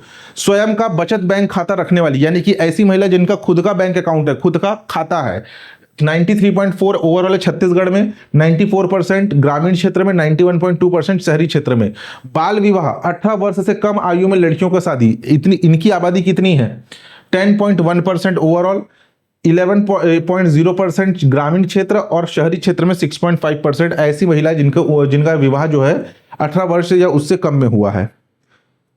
अब नीचे तरफ है 5 वर्ष से कम आयु में बौनापन, दुर्बलता, गंभीर दुर्बलता और कम वजन। बौनापन यानी कि स्टंटिंग। ठीक, देखा जाए ओवरऑल हमारे छत्तीसगढ़ में बौनापन का प्रतिशत कितना है, ये प्रतिशत में ना, बौनापन का प्रतिशत है 27.5%, ग्रामीण क्षेत्र में 28.5% और शहरी क्षेत्र में है 21.7%। फिर है आपका दुर्बलता, वास्टिंग, जो कि ओवरऑल है आपका 21.1%। मैं 5 वर्ष से कम आयु के बच्चों की बात कर रहा हूं। ग्रामीण क्षेत्र में 21.4, शहरी क्षेत्र में 19.3। गंभीर दुर्बलता ओवरऑल है 6.7, ग्रामीण में 6.9, शहरी में 5.7। कम वजन, अंडरवेट बच्चों की संख्या 34.7%, ग्रामीण क्षेत्र में 35.6, शहरी क्षेत्र में है आपका 29.3। ये तो अभी का है, अगर पिछले से तुलना पूछ दिया ना तो कथन आधारित प्रश्न और भी डिफिकल्ट हो जाएगा कि पिछले राष्ट्रीय ये जो आपका national family health survey report के अनुसार पिछले रिपोर्ट की तुलना में वर्तमान में प्रजनन दर में वृद्धि हुई है, प्रजनन दर में कमी हुई है, ऐसे टाइप कथन आधारित स्टेटमेंट दे सकता है। ठीक, नेक्स्ट देखिए, एशियन भारोत्तोलन चैंपियनशिप 2026, ज्ञानेश्वरी यादव ऐतिहासिक उपलब्धि। एशियन वेटलिफ्टिंग चैंपियनशिप जिसका आयोजन 11 मई से 17 मई 2026 के मध्य हुआ। आयोजन स्थल था महात्मा गांधी सेंटर, गांधीनगर, गुजरात। हमारे छत्तीसगढ़ की खिलाड़ी इसमें शामिल हुई थी जिनका नाम था ज्ञानेश्वरी यादव। 55 किलोग्राम महिला वर्ग में ये शामिल हुई थी, इनका वर्ग भी याद रखना। विजित पदक, ज्ञानेश्वरी यादव ने शानदार प्रदर्शन करते हुए सिल्वर मेडल और ब्रॉन्ज मेडल जीता है। स्नैच स्पर्धा जिसमें उन्होंने 88 किलोग्राम के साथ वजन उठा करके रजत पदक जीता। फिर मेडल वलीन एवं जर्क यानी कि मिडिल वलीन एवं जर्क 106 किलोग्राम और कुल वजन जो उठाया 194 किलोग्राम के साथ कांस्य पदक जीता। अब यहां पर ध्यान देना, प्रमुख उपलब्धि, ये जो आपका आयोजन हुआ ना एशियन वेटलिफ्टिंग चैंपियनशिप, भारत के लिए एकमात्र रजत पदक विजेता है आपकी ज्ञानेश्वरी यादव, बहुत बड़ी उपलब्धि है। इतने बड़े चैंपियनशिप में जहां पूरे भारत भर के वेट लिफ्टर शामिल हुए थे, उसमें से हमारे छत्तीसगढ़ की ज्ञानेश्वरी यादव जिसने एकमात्र रजत पदक जीता, स्वर्ण पदक भी किसी ने नहीं जीता। 28 देशों के लगभग 180 एथलीट इसमें शामिल हुए थे। रैंकिंग अगर हम देखें तो टॉप में है चाइना 41 पदक के साथ, स्वर्ण, रजत, कांस्य पदक आप देख सकते हैं। देखिए बहुत सारा टॉपिक कवर करना है, करके थोड़ा सा फास्ट बता रहा हूं, यहां पे थोड़ा सा देख के पढ़िएगा, बाकी करंट अफेयर के बुक में ये सारा चीज आपको मिल जाएगा। उत्तर कोरिया 30 पदक के साथ सेकंड स्थान पर रहा। चीनी ताइपे जो है ये 13 पदक के साथ तीसरे स्थान पर रहा। हमारा भारत देश 11 पदक के साथ 11वें स्थान पर रहा 10 पदक के साथ। भारत ने 10 पदक जीते, जिसमें से 1 रजत और 9 कांस्य। और ये 1 रजत पदक किसने जीता है? 1 रजत पदक ये जीता है आपकी ज्ञानेश्वरी यादव ने। ठीक है, ये जो एकमात्र रजत पदक है ना, ये हमारे छत्तीसगढ़ की ज्ञानेश्वरी यादव ने जीता है। भारतीय महिला टीम तीसरे स्थान पर रही 487 अंक के साथ, और पुरुष जो है ये 5वें स्थान पर रहे 379 अंक के साथ। अब देखिए शीर्ष विजेता हमारे, अगर ज्ञानेश्वरी यादव ने कांस्य पदक जीता है या ओवरऑल जो है उसने ब्रॉन्ज मेडल जीता, एक तो कांस्य पदक जीता, एक तो रजत पदक जीता और एक ब्रॉन्ज मेडल जीता। ये ओवरऑल है 53 वर्ग शीर्ष प्रदर्शन वाले। जैसे हमने यहां पर देखा आपका ये था कुल वजन 194 किलो, कांस्य पदक। तो इसमें स्वर्ण किसने जीता? स्वर्ण जीता चीन की जीन लाल झाओ ने 216 किलोग्राम वजन उठा करके। रजत पदक जीता हुयोग नापुन वियतनाम की 195 किलो उसने उठाया। ज्ञानेश्वरी यादव ने 194 किलो वजन उठाया भारत की ओर से और ब्रॉन्ज मेडल जीता। विशेष महत्व, लगभग 44 साल बाद, 44 वर्षों के अंतराल के बाद भारत में इसका आयोजन हुआ। पिछला आयोजन वर्ष 1982 को नई दिल्ली में इसका आयोजन हुआ था। उसके बाद अभी आयोजन हो रहा है गुजरात के महात्मा मंदिर सेंटर में इसका आयोजन हुआ गुजरात में। इससे पहले नई दिल्ली में हुआ था। 40 साल बाद आयोजन हुआ है भारत में दोबारा। नेक्स्ट देखिए, नेक्स्ट है अवलोकितेश्वर कांस्य प्रतिमा। इसके बारे में शायद पहले पढ़ा चुका हूं। ये जो अवलोकितेश्वर की प्रतिमा है, ये बौद्ध धर्म के महायान संप्रदाय से संबंधित अवलोकितेश्वर बोधिसत्व कहा जाता है कि दुर्लभ कांस्य प्रतिमा है, जो कि सिरपुर वाले क्षेत्र के संग्रहालय से चोरी हो गया था। सिरपुर महासमुंद से प्राप्त हुआ था। प्राचीन बौद्ध धर्म का केंद्र था ये, जहां से ये प्राप्त हुआ था। लगभग 8वीं सदी पांडु वंशीय शासक या सोम वंशीय शासकों के टाइम पीरियड की ये प्रतिमा है। ठीक है, पांडु वंशीय, सिरपुर के सोमवंश से पांडु वंशीय शासकों के काल की प्रतिमा है। इस मंदिर के जो निर्माता है ना, इस प्रतिमा में नाम अंकित है द्रोणादित्य, जिन्होंने इस प्रतिमा को बनाया। 1939 में प्राप्त होने के बाद महंत घासीदास स्मारक संग्रहालय रायपुर में से सुरक्षित रखा गया था, जहां से चोरी हुआ। सॉरी, मैंने सिरपुर कहा था, रायपुर के महंत घासीदास संग्रहालय से चोरी हुआ। 1982 में संग्रहालय से चोरी होकर के अमेरिका पहुंच गया। लगभग 19 करोड़ मूल्य की यह प्रतिमा अमेरिका से भारत वापस लाई जा रही है। छत्तीसगढ़ की बौद्ध विरासत एवं प्राचीन धातु कला का उत्कृष्ट उदाहरण है ये प्रतिमा। तो इस प्रतिमा के शिल्पकार कौन है? द्रोणादित्य। ये प्रतिमा किससे संबंधित है? बौद्ध धर्म की महायान संप्रदाय से। ठीक है, नेक्स्ट देखिए, अमिता श्रीवास। अमिता श्रीवास कौन है? अमिता श्रीवास हमारे प्रदेश की एक पर्वतारोही है, महिला पर्वतारोही, जो कि जांजगीर चांपा के रहने वाली है। कहाँ की निवासी है? इंपॉर्टेंट है, निवासी से ये प्रश्न पूछा जाता है एग्जाम में। ये एक आंगनवाड़ी कार्यकर्ता है। इन्होंने 22 मई 2026 को विश्व की सर्वोत्तम चोटी माउंट एवरेस्ट, जिसकी ऊंचाई 8,848.86 मीटर है, पर इन्होंने तिरंगा लहराया। ठीक है, इन्होंने जो है माउंट एवरेस्ट पर तिरंगा लहराया, जो कि विश्व की सबसे ऊंची चोटी है। अगर इनकी अन्य उपलब्धियों की बात करें तो वर्ष 2022 में इन्होंने यूटी कांगरी, जो कि लद्दाख में स्थित है, 6070 मीटर जिसकी ऊंचाई है, उस पर पर्वतारोहण किया था। 2021 में इन्होंने माउंट किलिमंजारो, जो कि तंजानिया में स्थित है, अफ्रीका महाद्वीप की सबसे ऊंची चोटी है, जिसकी ऊंचाई है 5895 मीटर, उस पर पर्वतारोहण किया था। अगर हम केवल माउंट एवरेस्ट की बात करें, विश्व की सबसे ऊंची चोटी माउंट एवरेस्ट, इस पर हमारे छत्तीसगढ़ के कौन कौन से पर्वतारोहियों ने पर्वतारोहण किया है, उसको थोड़ा सा वो लिस्ट ध्यान देना। विश्व की सबसे ऊंची चोटी माउंट एवरेस्ट पर पर्वतारोहण करने वाले छत्तीसगढ़ के पहले पर्वतारोही थे कौन? राहुल गुप्ता। राहुल गुप्ता अंबिकापुर के रहने वाले हैं। मई 2018 में इन्होंने विश्व की सबसे ऊंची चोटी माउंट एवरेस्ट पर पर्वतारोहण किया। देखो माउंट एवरेस्ट इंपॉर्टेंट है और पिछले किन किन पर्वतारोहियों ने, छत्तीसगढ़ के पर्वतारोहियों ने पर्वतारोहण किया, ये भी हमारे लिए इंपॉर्टेंट है। मई 2018 में इन्होंने पर्वतारोहण किया था। प्रदेश के पहले पर्वतारोही जिन्हें छत्तीसगढ़ के माउंटेन मैन के नाम से भी जाना जाता है, नैना सिंह धाकड़, जो कि बस्तर के रहने वाली है, जून 2021 में प्रदेश की पहली महिला पर्वतारोही जिन्होंने माउंट एवरेस्ट पर पर्वतारोहण किया। अच्छा, कुछ न्यूज़ आर्टिकल कवर कर रहे हैं। अभी अमिता श्रीवास जब हाईलाइट में आई तो उसमें कुछ न्यूज़ चैनल कवर कर रहे हैं कि माउंट एवरेस्ट पर पर्वतारोहण करने वाली छत्तीसगढ़ की पहली महिला पर्वतारोही। लेकिन छत्तीसगढ़ की पहली महिला पर्वतारोही कौन है? 2021 की में पर्वतारोहण करने वाली नैना सिंह धाकड़, ठीक है, जिन्हें पुरस्कृत भी किया गया है। तो ये जो है 2021 में प्रदेश की पहली महिला पर्वतारोही है। याशी जैन, रायगढ़ की रहने वाली, 2023 में प्रदेश की सबसे युवा पर्वतारोही जिन्होंने आपका माउंट एवरेस्ट पर पर्वतारोहण किया है। अमिता श्रीवास, जांजगीर चांपा की रहने वाली, मई 2026 में माउंट एवरेस्ट फतह करने वाली अभी सबसे नवीनतम महिला पर्वतारोही है। पहली कौन है पूछा जाए तो नैना सिंह धाकड़ थी। ठीक, इंपॉर्टेंट है, ये सारे फैक्ट याद रखना ना। नेक्स्ट देखिए, देश की पहली निकल क्रॉपर पैलेडियम खदान, ये कहां पर है? ये मौजूद है महासमुंद जिले के भालूकोना में। इसकी खोज की गई डेक्कन गोल्ड माइंस द्वारा, जो है इसका अन्वेषण किया गया। खनिज भंडार, खदान में लगभग 1.3 किलोमीटर 1.3 किलोमीटर तक खनिज क्षेत्र होने की पुष्टि है निकल, कॉपर और पैलेडियम की। प्रमुख खनिज निकल, कॉपर, पैलेडियम व प्लेटिनियम समूह के दुर्लभ खनिज इस क्षेत्र में मौजूद है। कहां पर? भालूकोना में। ड्रिलिंग, 9 ड्रिल होल के माध्यम से 1500 मीटर ड्रिलिंग पूर्ण किया गया है। खनिज सल्फाइड, पैलेडियम, चाल्कोपाइराइड और पायरोटाइट, ये जो सभी के सभी है ना सल्फाइड है। किनके? निकल, कॉपर और पैलेडियम के सल्फाइड है। इनके माध्यम से जो है ये सब निकलेंगे। कौन कौन से? निकल, कॉपर, पैलेडियम। पहले पेंटलेटाइड और आपका चाल्कोपाइराइड और पायरोटाइट जो है उपस्थित है, जिनके ये सब सल्फाइड है। इन सल्फाइड के माध्यम से खनिज निकलेंगे। महत्व, ये जो आपके निकल, कॉपर, पैलेडियम ये जो प्राप्त हुए हैं, ये इलेक्ट्रॉनिक व्हीकल यानी कि इलेक्ट्रॉनिक वाहन, बैटरी निर्माण में, इलेक्ट्रॉनिक्स एवं उन्नत विनिर्माण उद्योग के लिए इसका उपयोग किया जाएगा। देश की पहली निकल, कॉपर, पैलेडियम खदान के रूप में विकसित होने की संभावना है महासमुंद जिले का भालूकोना।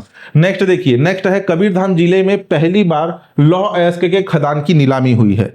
नीलामी हुई है पहली बार कबीरधाम जिले में। कहां पर मौजूद है? कबीरधाम जिले के अंतर्गत आता है आपका बोडला। बोडला तहसील के अंतर्गत आता है एक माइन जिसका नाम है खारा माइंस। यहां पे लगभग 301 हेक्टेयर क्षेत्र में फैला हुआ है ये खदान, जिसमें 1.09 मिलियन टन लौह अयस्क के भंडार का अनुमान है।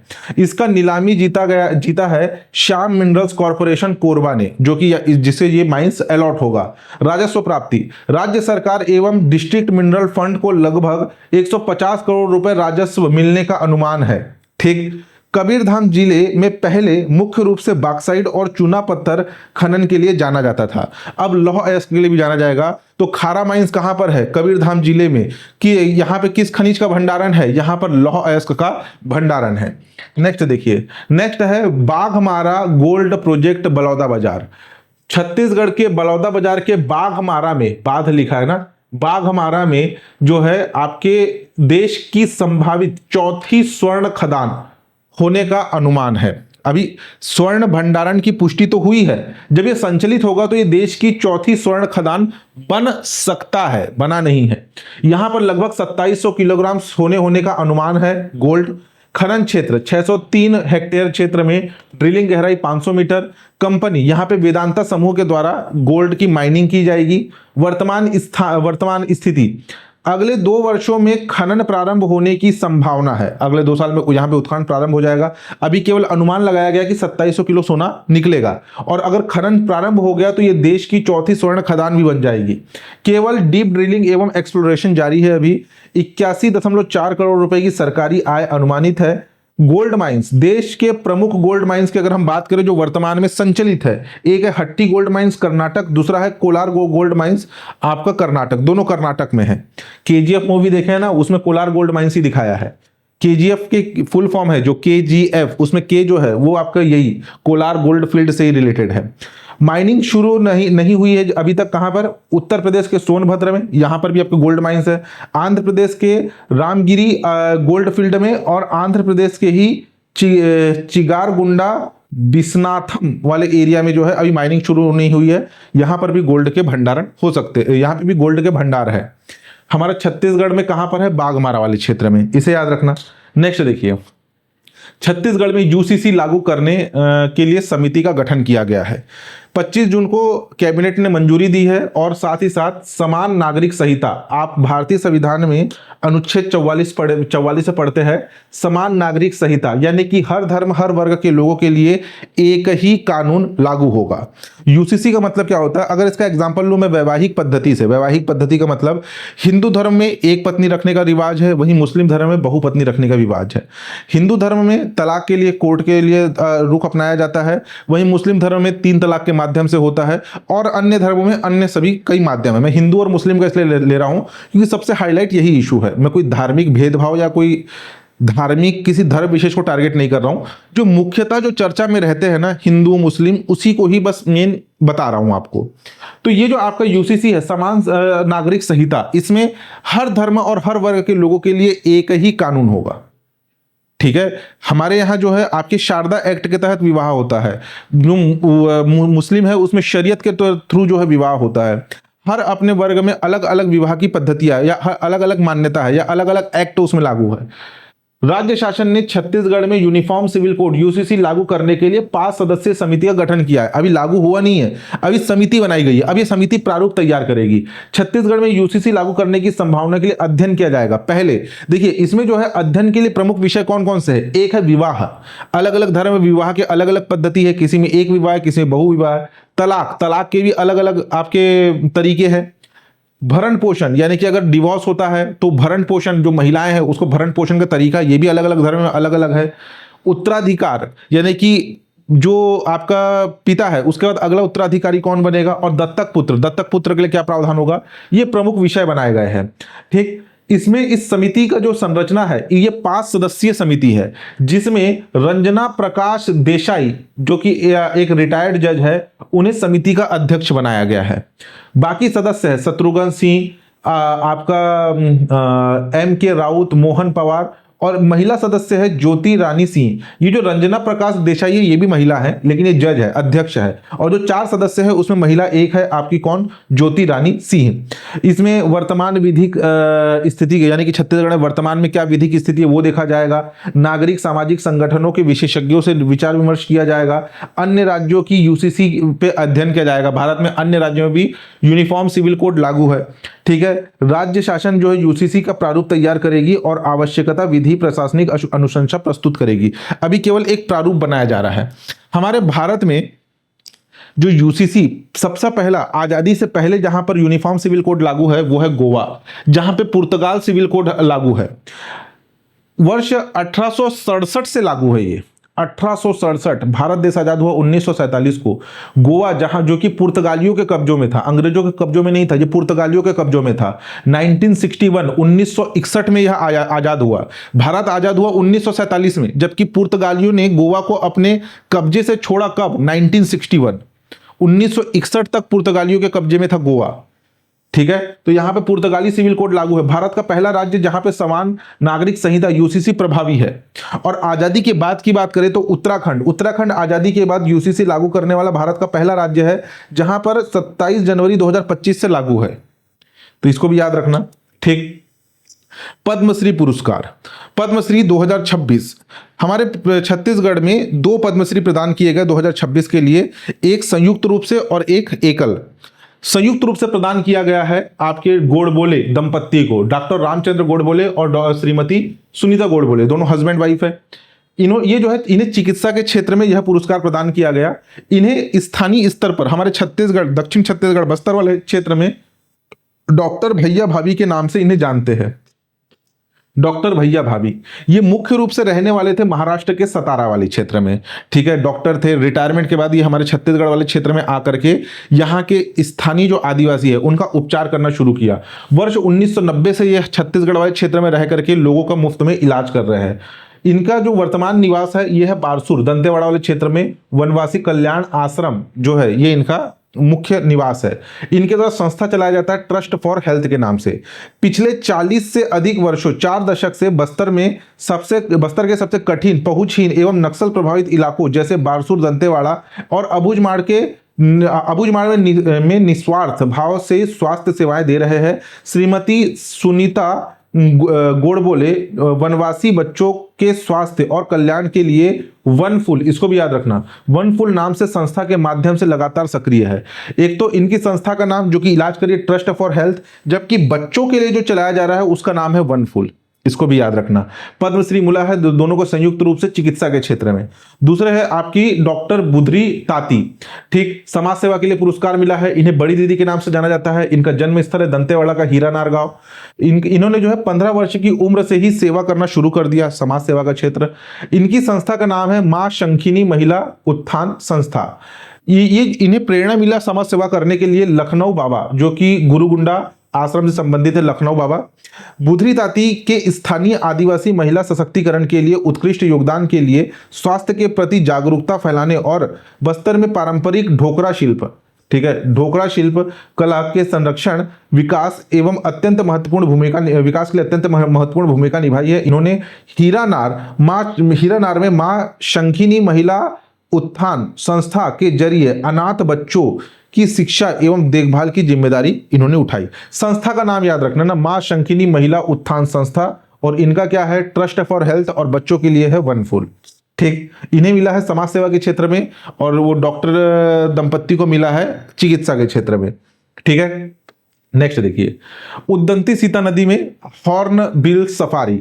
हॉर्नबिल क्या है? हॉर्नबिल एक पक्षी है, ये पक्षी को हॉर्नबिल कहा जा रहा है, ठीक है, पक्षी का नाम है हॉर्नबिल। इसकी एक सफारी है। सफारी का मतलब आपको जीप में आप जब जाएंगे, ये कहां पर है? उद्दंती सीता नदी अभ्यारण्य में। उद्दंती सीता नदी अभ्यारण्य में आप जाएंगे तो आपको एक जीप में बैठाया जाएगा, एक आपके गाड़ी में बैठाया जाएगा, और जिस एरिया में हॉर्नबिल पक्षी पेड़ों में ज्यादा रहते हैं वहां पे आपको दिखाया जाएगा। तो ये है आपका हॉर्नबिल पक्षी। तो प्रश्न पूछा जाएगा हॉर्नबिल सफारी की शुरुआत कहां पर हुई है? उद्दंती सीता नदी अभ्यारण्य में। इतना ही आपके लिए इंपॉर्टेंट है। ज्यादा से ज्यादा अगर आप इंडियन जीएस के बारे में पढ़ना चाहते हैं तो हमारे भारत में हॉर्नबिल फेस्टिवल मनाया जाता है। कहां पर? नागालैंड में। जबकि ये जो आपका हॉर्नबिल है ये राजकीय पक्षी है अरुणाचल प्रदेश और केरल का। ये आपके लिए इंपॉर्टेंट है। ये मुख्य रूप से मालाबार पॉइंट में पाया जाता है, मालाबार हिल्स टाइप जो है पाया जाएगा। हॉर्नबिल सफारी की शुरुआत उद्दंती सीता नदी अभ्यारण्य में हुई है, ठीक। बस आपको याद रखना है, जैसे हमारे छत्तीसगढ़ का राजकीय पक्षी क्या है? राजकीय पक्षी है पहाड़ी मैना, हील मैना। वैसे ये जो है आपका राजकीय पक्षी है केरल और अरुणाचल प्रदेश का। इस पक्षी के नाम पर एक फेस्टिवल मनाया जाता है, हॉर्नबिल फेस्टिवल। कहाँ? 7 सिस्टर स्टेट नागालैंड में, ठीक। शुरुआत कहां पर हुई है सफारी की? उद्दंती सीता नदी अभ्यारण्य में। नेक्स्ट देखिए, नेक्स्ट है ये कछुआ, 3 सुनहरी धारियों वाला दुर्लभ कछुआ। कहां देखा गया? उद्दंती सीता नदी टाइगर रिजर्व में, सीता नदी वाले क्षेत्र में। दुर्लभ वन्य जीव से संबंधित एग्जाम में प्रश्न पूछे जाते हैं और पूछा भी गया है, आगे आपको बताऊंगा। अभी एग्जाम में आया था हाईकोर्ट वाले में। हिमालयी त्रिकारिनेट पहाड़ी कछुआ, ये इसकी प्रजाति है। IUCN श्रेणी में इसे लुप्तप्राय श्रेणी के अंतर्गत रखा गया है। इसमें जो आपका ट्रिकारिनेट का अर्थ होता है 3 उभरी धारियों वाला। इसके शरीर के ऊपर ऐसे सुनहरी कलर की 3 धारियां इसके शरीर के ऊपर उभरी हुई है। कछुए के पीठ कवच पर 3 विशिष्ट और स्पष्ट सुनहरी धारियां जो है इसकी मुख्य पहचान है। प्राकृतिक रहवास मुख्य रूप से पश्चिमोत्तर भारत, नेपाल, भूटान और बांग्लादेश के उप हिमालयी क्षेत्रों में ये मिलता है। कहां बात हो रही है? नेपाल, भूटान और बांग्लादेश हिमालय क्षेत्र में मिलता है। हमारे छत्तीसगढ़ में पहली बार देखा गया। यह प्रजाति आम कछुओं के विपरीत इनके पैर पानी में तैरने के बजाय जमीन पर चलने के लिए मजबूत और शल्कदार है। जनरली कछुए पानी में तैरते हैं, ये जो है जमीन पर चलने के लिए इनके पैर विकसित है, ठीक। इसका नाम याद रखना। नाम क्या है? 3 सुनहरी धारियों वाला। यह प्रश्न पूछा जाएगा आपका हिमालयी त्रिकारिनेट पहाड़ी कछुआ कहां देखा गया? उद्दंती सीता नदी टाइगर रिजर्व में, सीता नदी वाले क्षेत्र के अंतर्गत, ठीक। मुख्यमंत्री आदर्श शहर परियोजना। मुख्यमंत्री आदर्श शहर परियोजना, ये इसका जो उद्देश्य क्या है? छोटे एवं मध्यम शहरों का सुनियोजित शहरी विकास करना। अब इसको थोड़ा ध्यान देना। पिछले साल के बजट में प्रदेश सरकार ने शुरू किया था मुख्यमंत्री नगरोत्थान योजना। ये मुख्य रूप से नगर निगम के लिए था। किसके लिए? नगर निगम, हमारे प्रदेश में जो 14 नगर निगम है उनके लिए शुरू किया गया था। अभी शुरू किया गया है मुख्यमंत्री आदर्श शहर समृद्धि योजना। ये नगर पालिका एवं नगर पंचायतों के लिए है। जो नगरीय संरचना है, एक होता है नगर निगम, नगर पालिका और नगर पंचायत। नगर निगम के लिए पिछले साल शुरू किया गया था मुख्यमंत्री नगरोत्थान योजना। अभी आपको शुरू किया गया है मुख्यमंत्री आदर्श शहर योजना नगर पालिका और नगर निगम के लिए। प्रथम चरण में केवल 32 निकायों का चयन किया गया है। इस साल के बजट में 200 करोड़ रुपए की राशि आवंटित की गई है। प्रेरणा नगर निगमों के लिए चल रही मुख्यमंत्री नगरोत्थान योजना के तर्ज पर मुख्यमंत्री आदर्श शहर समृद्धि योजना ये नगर पालिका और नगर पंचायतों के लिए लाया गया है। सड़क निर्माण, पेयजल व्यवस्था, ड्रेनेज सिस्टम, स्ट्रीट लाइट, स्वच्छता सुविधाओं का विकास किया जाएगा। पहले चरण में बिलासपुर संभाग में सबसे अधिक 9 निकाय शामिल किए गए। रायपुर, बस्तर, सरगुजा से 6 निकाय और सरगुजा संभाग से जो है 5 निकाय इसमें शामिल किए गए हैं। इंपॉर्टेंट है, याद रखना। नेक्स्ट, बस्तर मुन्ने अभियान, ये इंपॉर्टेंट है। बस्तर मुन्ने अभियान जन कल्याण और समृद्धि की नई पहल। बस्तर मुन्ने, इसका शाब्दिक अर्थ क्या है? गोड़ी भाषा में लिखा हुआ है, जिसका शाब्दिक अर्थ होता है अग्रणी बस्तर। बस्तर मुन्ने का शाब्दिक अर्थ क्या है? अग्रणी बस्तर। इसकी घोषणा हुई थी अप्रैल 2026 में, जबकि इसकी शुरुआत हुई 1 मई 2026 को। अब ये है क्या? एक विशेष विकास एवं जन कल्याणकारी अभियान है, जिसका संचालन बस्तर संभाग के 7 जिले कोंडागांव, कांकेर, बस्तर, दंतेवाड़ा, सुकमा, बीजापुर, नारायणपुर, 7 जिलों में इसका संचालन होगा। मुख्य उद्देश्य क्या है? सरकारी योजनाओं के लाभ से वंचित रहे अंतिम छोर के परिवारों को योजनाओं का 100% लाभ दिलाना। अब देखिए, ध्यान देना, प्रदेश सरकार के द्वारा चलाया गया था नियत नेल्लानार योजना। नियत नेल्लानार योजना ये प्रदेश सरकार के द्वारा चलाया गया था, जिसमें लगभग आपके कुल यही 31 जन कल्याणकारी और 14 सामुदायिक सुविधाओं को, जो आपके जनजाति बहुल क्षेत्र है वहां के लोगों तक ये सभी सुविधाएं पहुंचाना, इसका मुख्य उद्देश्य था नियत नेल्लानार योजना का। बहुत से लोगों तक योजना का लाभ पहुंचा भी, लेकिन अब बस्तर मुन्ने अभियान के तहत जिन लोगों तक पहुंचा नहीं है, जो छूट गए हैं नियत नेल्लानार योजना के तहत, जो छूट गए हैं, उन तक योजनाओं का लाभ पहुंचाने के लिए शुरू किया गया है। समझ रहे? यानी कि जो आपका नियत नेल्लानार योजना शुरू किया गया था, उसमें बस्तर के पूरा बस्तर संभाग में चलाया गया। बस्तर संभाग में जो नियत नेल्लानार योजना चलाया गया था, उसमें बहुत से लोगों का विकास हुआ, लेकिन बहुत से लोग अभी भी समाज की मुख्य धारा से कटे जंगलों में रह रहे हैं, जिन्हें इन योजनाओं का लाभ नहीं मिल पाया है। तो उनके लिए सरकार ने अब चलाया है बस्तर मुन्ने अभियान। उसमें 100% लाभ दिलाना, यानी कि जो छूट गए हैं उन तक लाभ पहुंचाना है। ठीक है। नियत नेल्लानार योजना के अंतर्गत चिन्हांकित 31 जन कल्याणकारी एवं 14 सामुदायिक सुविधाओं का लाभ हर पात्र हितग्राही तक पहुंचाना, जो छूटे हुए उन तक भी। ग्राम पंचायत, क्लस्टर एवं ब्लॉक स्तर पर विशेष संतृप्तता शिविर लगाया जाएगा, यानी कि 100% अचीवमेंट करने के लिए शिविर लगाए जाएंगे। तो ये है आपका बस्तर मुन्ने, इंपॉर्टेंट है, याद रखना। ठीक है। नेक्स्ट देखिए, 26वीं मध्य क्षेत्रीय परिषद सेंट्रल जोनल काउंसिल की बैठक। ये बैठक कब हुई? ये बैठक हुई आपका 19 मई 2026 को। इंपॉर्टेंट है, कहां पर हुआ? बस्तर जिले के जगदलपुर में। ठीक। केंद्रीय इसकी अध्यक्षता 26वीं मध्य क्षेत्रीय परिषद की अध्यक्षता की गई केंद्रीय गृह एवं सहकारिता मंत्री अमित शाह जी के द्वारा, जबकि मेजबानी की गई छत्तीसगढ़। तो छत्तीसगढ़ के मुख्यमंत्री कौन थे? विष्णुदेव साय, उनके द्वारा मेजबानी किया गया। ये जो आपका मध्य क्षेत्रीय परिषद है ना, इसके अंतर्गत सदस्य राज्य कौन कौन से हैं? छत्तीसगढ़, मध्य प्रदेश, उत्तर प्रदेश, मध्य प्रदेश और उत्तराखंड। टोटल 4 राज्य इसमें सदस्य है। उद्देश्य केंद्र एवं राज्यों तथा सदस्य राज्यों के बीच समन्वय, सहयोग एवं विवादों का सौहार्दपूर्ण समाधान करना। अगर 2 राज्यों के मध्य विवाद है तो उसका समाधान करना। मुख्य चर्चा नक्सल मुक्त क्षेत्रों के विकास, सड़क, बैंकिंग एवं आधारभूत सुविधाओं का विस्तार विचार करना। विशेष बस्तर में पहली बार परिषद की बैठक आयोजित हुई। अमित शाह ने बस्तर को नक्सल मुक्ति की दिशा में बड़ी उपलब्धि बताई, यानी कि एक तरीके से प्रतीकात्मक तौर पर बताना था कि बस्तर वाला क्षेत्र नक्सल मुक्त हो चुका है और यहां पर हम इतने बड़े आपके मध्य क्षेत्रीय परिषद की बैठक आयोजित कर रहे हैं, जिसमें हर राज्य के मुख्यमंत्री आकर के इसमें शामिल हो। हर राज्य नहीं, जो सदस्य राज्य है, जैसे कि उत्तर प्रदेश, मध्य प्रदेश, उत्तराखंड, छत्तीसगढ़। ठीक। स्थायी सदस्य केंद्रीय गृह मंत्री शामिल राज्यों के मुख्यमंत्री रोटेशन के आधार पर उपाध्यक्ष बनते हैं, यानी कि जिस राज्य में बैठक होगी उस राज्य का मुख्यमंत्री उस साल आपका उपाध्यक्ष बनेगा। परिषद के अगर हम आधार की बात करें तो राज्य पुनर्गठन अधिनियम 1956 के तहत स्थापित सांविधिक निकाय है। ठीक, इंपॉर्टेंट याद रखना, जैसे मध्य क्षेत्रीय परिषद, उत्तर क्षेत्रीय परिषद, दक्षिण क्षेत्रीय परिषद, हर किसी के अध्यक्ष होते केंद्रीय गृह मंत्री और उसके अंतर्गत सदस्य राज्य अलग अलग होते हैं। ठीक है, नेक्स्ट देखिए, नेक्स्ट है सैंपल रजिस्ट्रेशन सिस्टम SRS 2022-24 मातृ मृत्यु दर रिपोर्ट आया है, ये भी इंपॉर्टेंट है। 20 मई 2026 को प्रकाशित हुआ। ये सारा रिपोर्ट आपको पुस्तक में मिल जाएगा, हमारा जो करंट अफेयर का बुक आया है उसमें ये सारा डाटा मिलेगा। 20 मई 2026 को रिपोर्ट प्रकाशित हुआ, सैंपल रजिस्ट्रेशन सिस्टम का रिपोर्ट है। राष्ट्रीय स्तर पर मातृ मृत्यु दर, देखो प्रश्न पूछा जाएगा उसके हिसाब से आंसर लेना।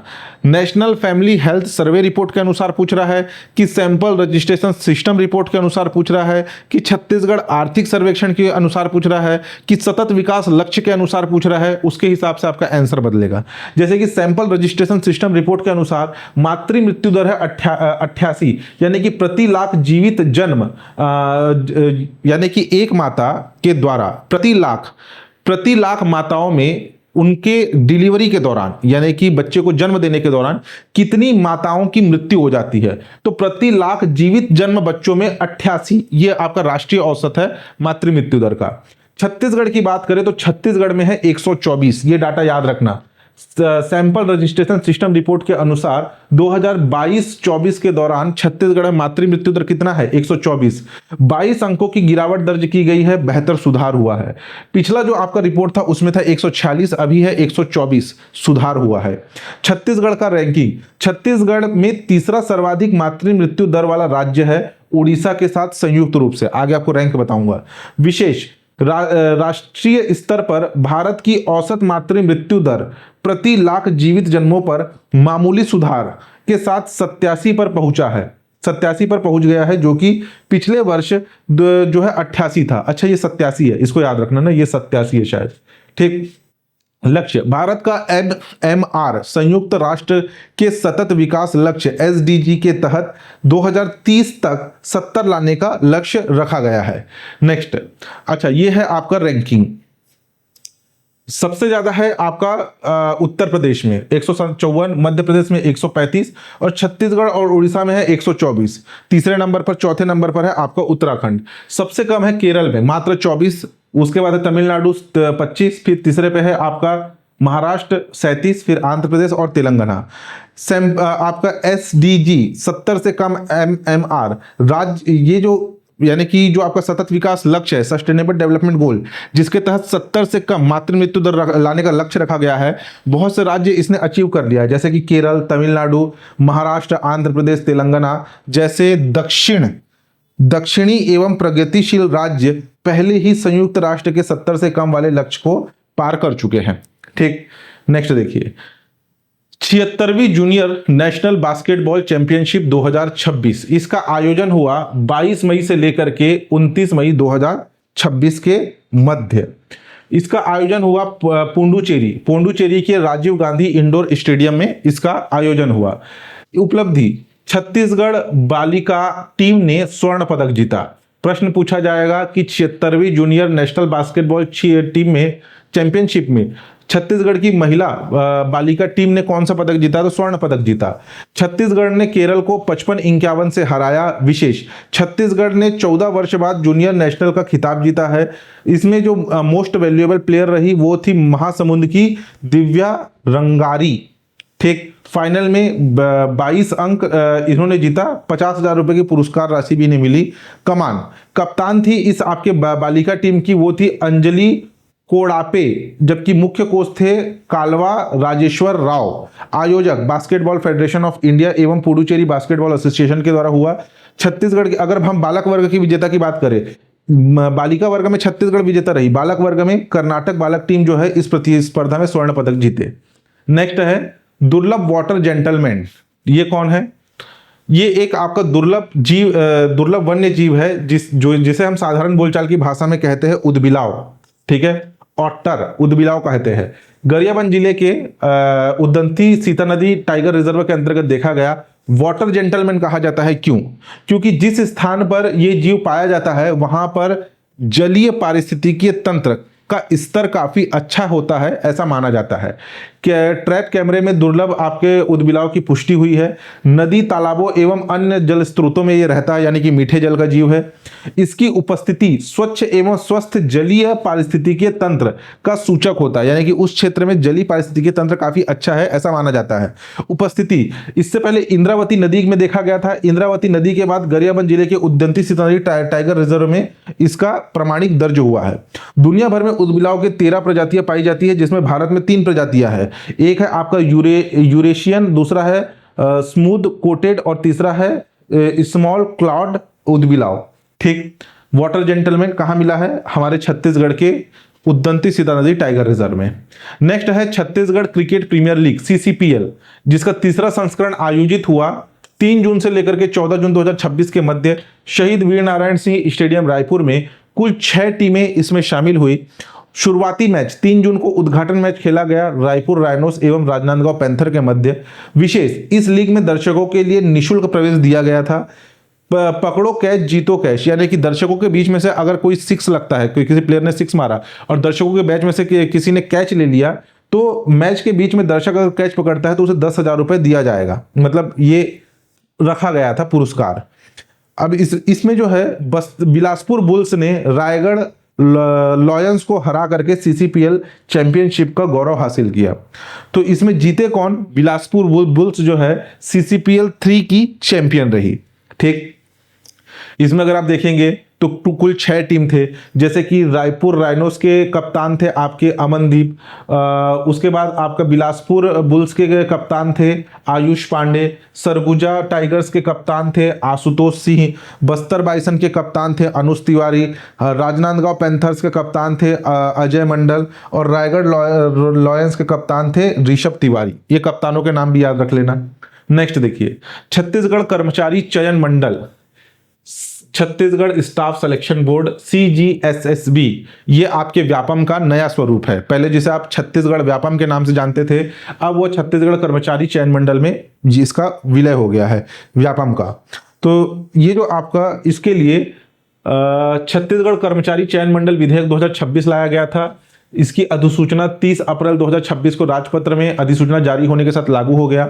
व्यापम CG व्यापम जो है नए मंडल में विलय हो गया है, यानी कि कर्मचारी मंडल में इसका विलय करार दिया गया। इसकी पहली अस्थायी अध्यक्ष बनी है रेणु जी पिल्ले। उद्देश्य भर्ती प्रक्रियाओं में पारदर्शी, विश्वसनीय एवं समयबद्ध बनाना इसका मुख्य उद्देश्य है। भर्ती का दायरा राज्य शासन की तृतीय और चतुर्थ श्रेणी के पदों में सीधी भर्ती इन परीक्षा के माध्यम से होगी। एकल परीक्षा, समान योग्यता एवं प्रकृति वाले पदों के लिए एकीकृत एकल संयुक्त परीक्षा होगी, जिसमें योग्यता समान है, जिसमें 12वीं पास मांगा है या किसी में स्नातक मांगा है या किसी में जो है 5वीं पास या 8वीं पास मांगा है, तो उन जैसे जिसमें जो है समान योग्यता है उसके लिए एक ही परीक्षा होगी। जैसे अमीन पटवारी के लिए 12वीं पास है, वैसे किसी और एग्जाम के लिए 12वीं पास है और फिर किसी एग्जाम के लिए 12वीं पास है, तो तीनों के लिए अलग अलग परीक्षाओं ना करा करके एक परीक्षा होगा जिसके आधार पर भर्ती होगी। ठीक। इसमें जो है सामान्य प्रशासन विभाग के अधीन ये होगा। संरचना, प्रमुख सचिव स्तर के अध्यक्ष और मैक्सिमम 3 सदस्य होंगे, एक सचिव होगा। विशेष परीक्षा नियंत्रण की नियुक्ति भी की जाएगी। CGPSC द्वारा आयोजित क्लास 1 एवं 2 की भर्ती इस मंडल के अधिकार क्षेत्र से बाहर है, यानी कि CGPSC में क्लास 1 और क्लास 2 का ही परीक्षा होगा, वो इसके अंतर्गत नहीं होगा। विशेष व्यवस्था, वार्षिक परीक्षा कैलेंडर एवं विशेष परीक्षा नियंत्रण की नियुक्ति का भी इसमें प्रावधान रखा गया है। पहले अध्यक्ष कौन है? आपके रेणु जी पिल्ले। ठीक। नेक्स्ट, दुर्लभ हनी बैजर, ये मैक्सिमम जो मिल रहे हैं ना उद्यंती सीता नदी टाइगर रिजर्व क्षेत्र में ही मिल रहे हैं। गरियाबंद धमतरी वाले क्षेत्र के उद्यंती सीता नदी टाइगर रिजर्व में दुर्लभ हनी बैजर मिला है। अखिल भारतीय बाघ गणना सर्वेक्षण के दौरान इसे जो है देखा गया। इसका वैज्ञानिक नाम है मेलिवोरा कैंपेसिस, इसका अन्य नाम है रेटेल या इसे छिंद भालू भी कहा जाता है। ठीक। ये अत्यंत साहसी, आक्रामक एवं दुर्लभ वन्य जीव है। इसका आहार है सांप, कीट व छोटे जीव का शिकार करता है। ये मुख्यतः रात में घूमता है, इसलिए इसे रात्रिचर कहा जाता है। मजबूत त्वचा व तेज पंजे होते हैं। IUCN रेड लिस्ट में कम चिंताजनक श्रेणी में शामिल है। इसकी उपस्थिति स्वस्थ वन्य परिस्थिति तंत्र का संकेतक है। ठीक। इसको भी याद रख लेना। दुर्लभ हनी बैचर कहां देखा गया? उदंती सीता नदी टाइगर रिजर्व में। नेक्स्ट है विशाल भारतीय गिलहरी, जायंट मालाबार स्क्वरल। अब देखिए ये प्रश्न ना अभी हाईकोर्ट एग्जाम में आया था और ये हमारे करंट अफेयर के बुक में भी दिया गया था, इसका मैंने इमेज भी शेयर किया था। ये भी कहां देखा गया? ये देखा गया आपके बारनवापारा अभ्यारण्य के देवपुर जंगल क्षेत्र में। 16 मई को देवपुर समर कैंप का आयोजन हुआ था, जहां पर ये देखा गया।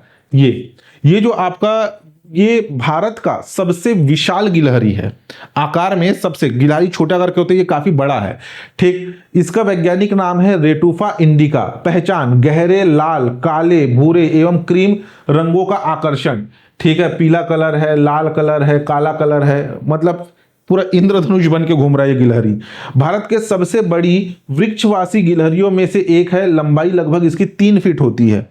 इस भारतीय वन्यजीव संरक्षण अधिनियम 1972 के अनुसूची 2 में संरक्षित रखा गया है। ये भारत का राजकीय पशु है, जैसे हमारे छत्तीसगढ़ का राजकीय पशु वन भैंस है, ये भारत का राजकीय पशु है, ठीक। तो ये जो है इसका नाम है महाराष्ट्र वाले क्षेत्र में शेकरू, और ये कम चिंताजनक श्रेणी में सूचीबद्ध है IUCN के अंतर्गत, ठीक। ये प्रश्न अभी आया था एग्जाम में, तो दुर्लभ वन्यजीव से एग्जाम में प्रश्न पूछे जा रहे हैं, इसलिए पढ़ के जाना। चर्चित पुस्तकें, अच्छा कुछ चर्चित पुस्तकें हैं, उस पर ध्यान दीजिएगा। बिरहोर के जननायक पद्मश्री जागेश्वर यादव के जीवन पर आधारित एक पुस्तक है, बिरहोर के जननायक, जिसके लेखक कौन है? Doctor Lokesh Patel. The story of king Bhoramdev, राजा भोरमदेव की कहानी, ये एक पुस्तक है जिसके लेखक है श्री राम प्रसाद बघेल। लीलागर, जो कि एक लघु उपन्यास है, जिसके लेखक है श्री कामेश्वर। बंद गली की टूटी सांसों की आखिरी गजलें, एक कविता संग्रह है, जिसके लेखक है श्री इस्माइल जगदलपुरी। देवचरण कहमुकरी, ये पुस्तक के लेखक है श्री देवचरण धुरी। और भागमानी, छत्तीसगढ़ी उपन्यास, जिसके लेखक है डॉक्टर दीनदयाल साहू।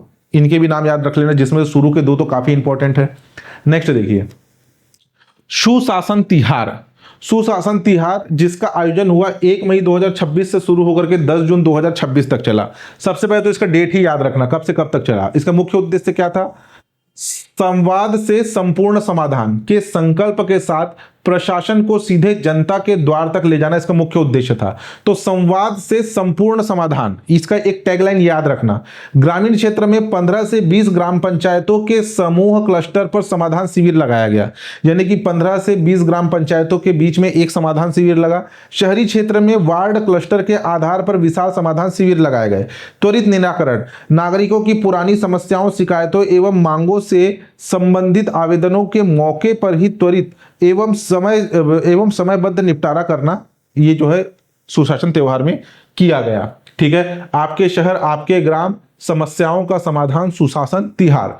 इसका टैगलाइन था संवाद से संपूर्ण समाधान तक, ठीक।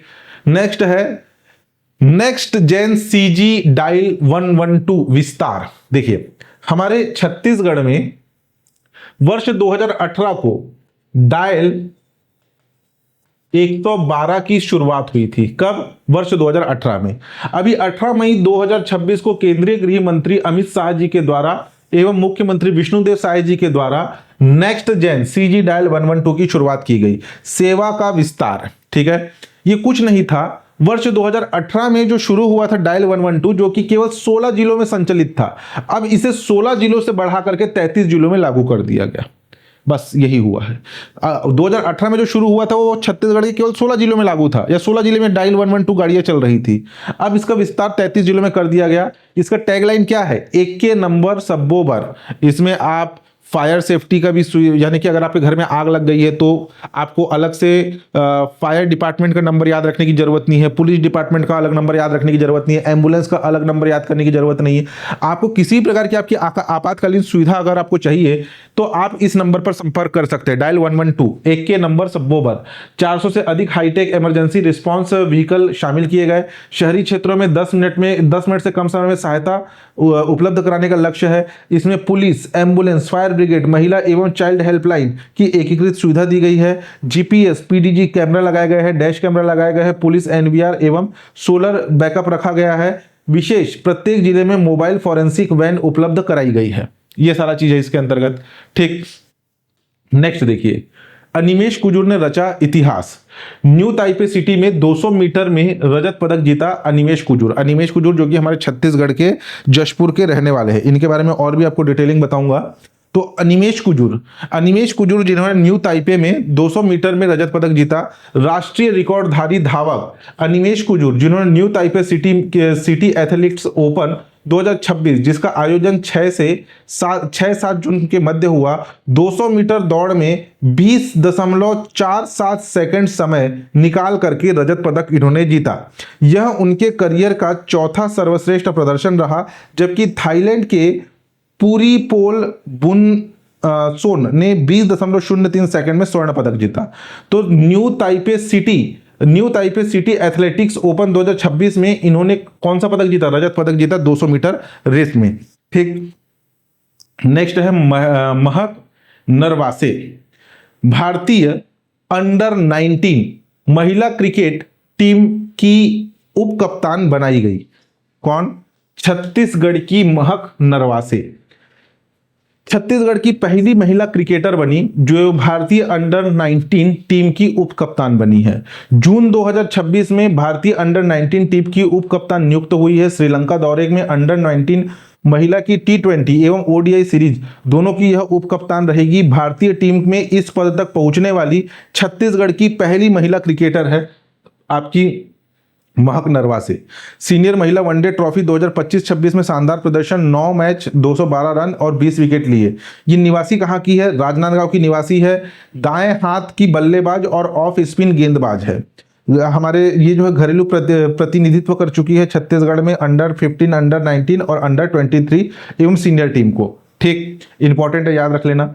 नेक्स्ट है अघोर महोत्सव जिसका आयोजन रायपुर में मौजूद है सुमेरु मठ, जहां पर अघोर महोत्सव का आयोजन हुआ। 21 से 25 जून 5 दिवसीय यह आयोजन रहा।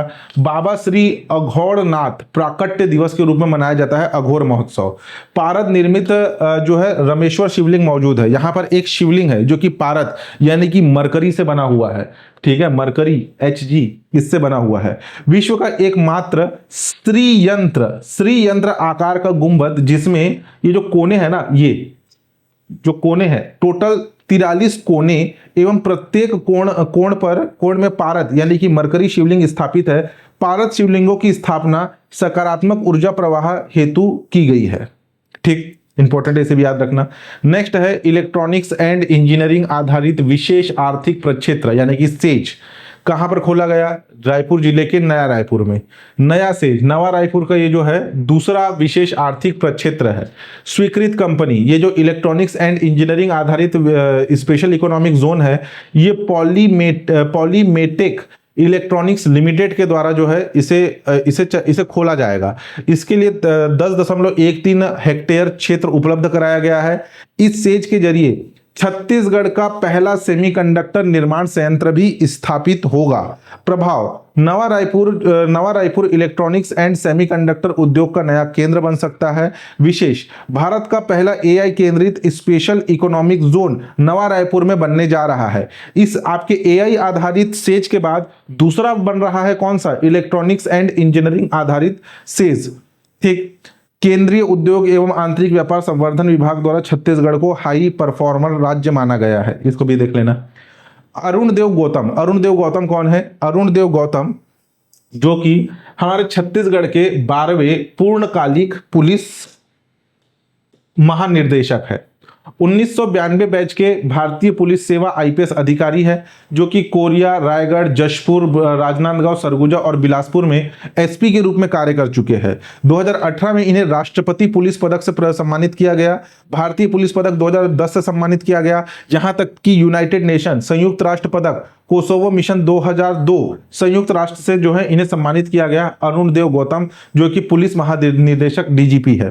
अनुभव, 2009 में राजनांदगांव नक्सली हमले के दौरान महत्वपूर्ण भूमिका निभाई थी और इन्होंने वर्ष 2013 में झीरम घाटी के बाद महत्वपूर्ण जिम्मेदारी संभाली थी। विशेष उपलब्धि, बस्तर के IG के रूप में नक्सल प्रभावित क्षेत्रों में कानून व्यवस्था मजबूत करने में इनकी अहम भूमिका रही थी। अरुण देव गौतम याद रखना कौन से नंबर के है? 12वें नंबर के पूर्णकालीन महानिर्देशक DGP है पुलिस विभाग में। अगर हम बात करें हमारे छत्तीसगढ़ के अब तक के DGP कौन कौन रहे, सबसे पहले है आपके मोहन शुक्ला। देखो इसमें जो है ना, आपको प्रश्न इस प्रकार से दे देगा कि छत्तीसगढ़ के पुलिस महानिर्देशकों को उनके कार्यकाल के आधार पर पदानुसार व्यवस्थित कीजिए, क्रमानुसार व्यवस्थित कीजिए करके आ सकता है। मोहनलाल जो कि 2002-2001 तक रहे, RLS यादव 1 से 3 के मध्य रहे, VK दास 2 से 2 यानी कि 2002 में ही रिटायर हो गए, अशोक दरबारी 2002 से 2004 तक रहे, OP राठौर 2004 से 2007 तक रहे, विश्वरंजन जो कि 2009 से 2011 तक रहे, अनिल M नवानी जो कि 11-12 में रहे, राम निवास जो कि 12-14 में रहे, अमरनाथ उपाध्याय जो कि 14-18 में रहे, DM अवस्थी जो कि 2018 से 2021 तक रहे, अशोक जुनेजा जो कि 2021 से 2025 तक रहे, और अरुण देव गौतम जो कि 2 अप्रैल 2025 से वर्तमान में आपके पूर्ण DGP है। ठीक, 400 वर्ष पुरानी कलचुरी कालीन हस्तलिखित पांडुलिपि, ठीक है, कलचुरी कालीन हस्तलिखित पांडुलिपि जो कि कोरबा जिले के राजगाही पुरानी बस्ती से प्राप्त हुआ।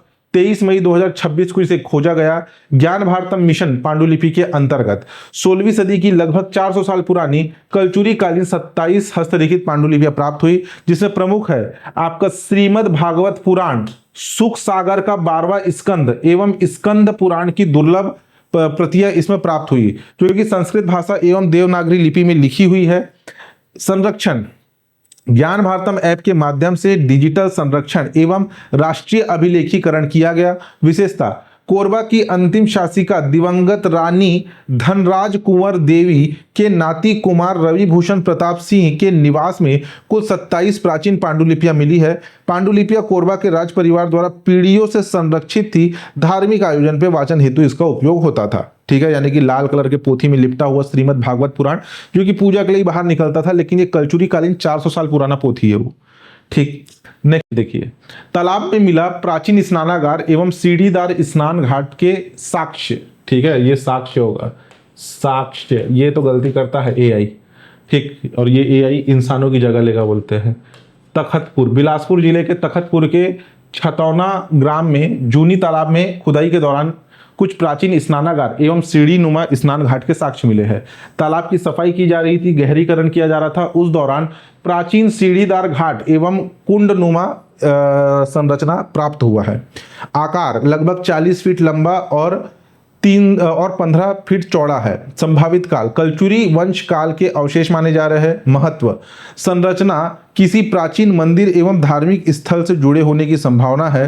क्षेत्र में आकर्षण का केंद्र एवं पुरातत्व विभाग जांच एवं संरक्षण की मांग कर रहा है।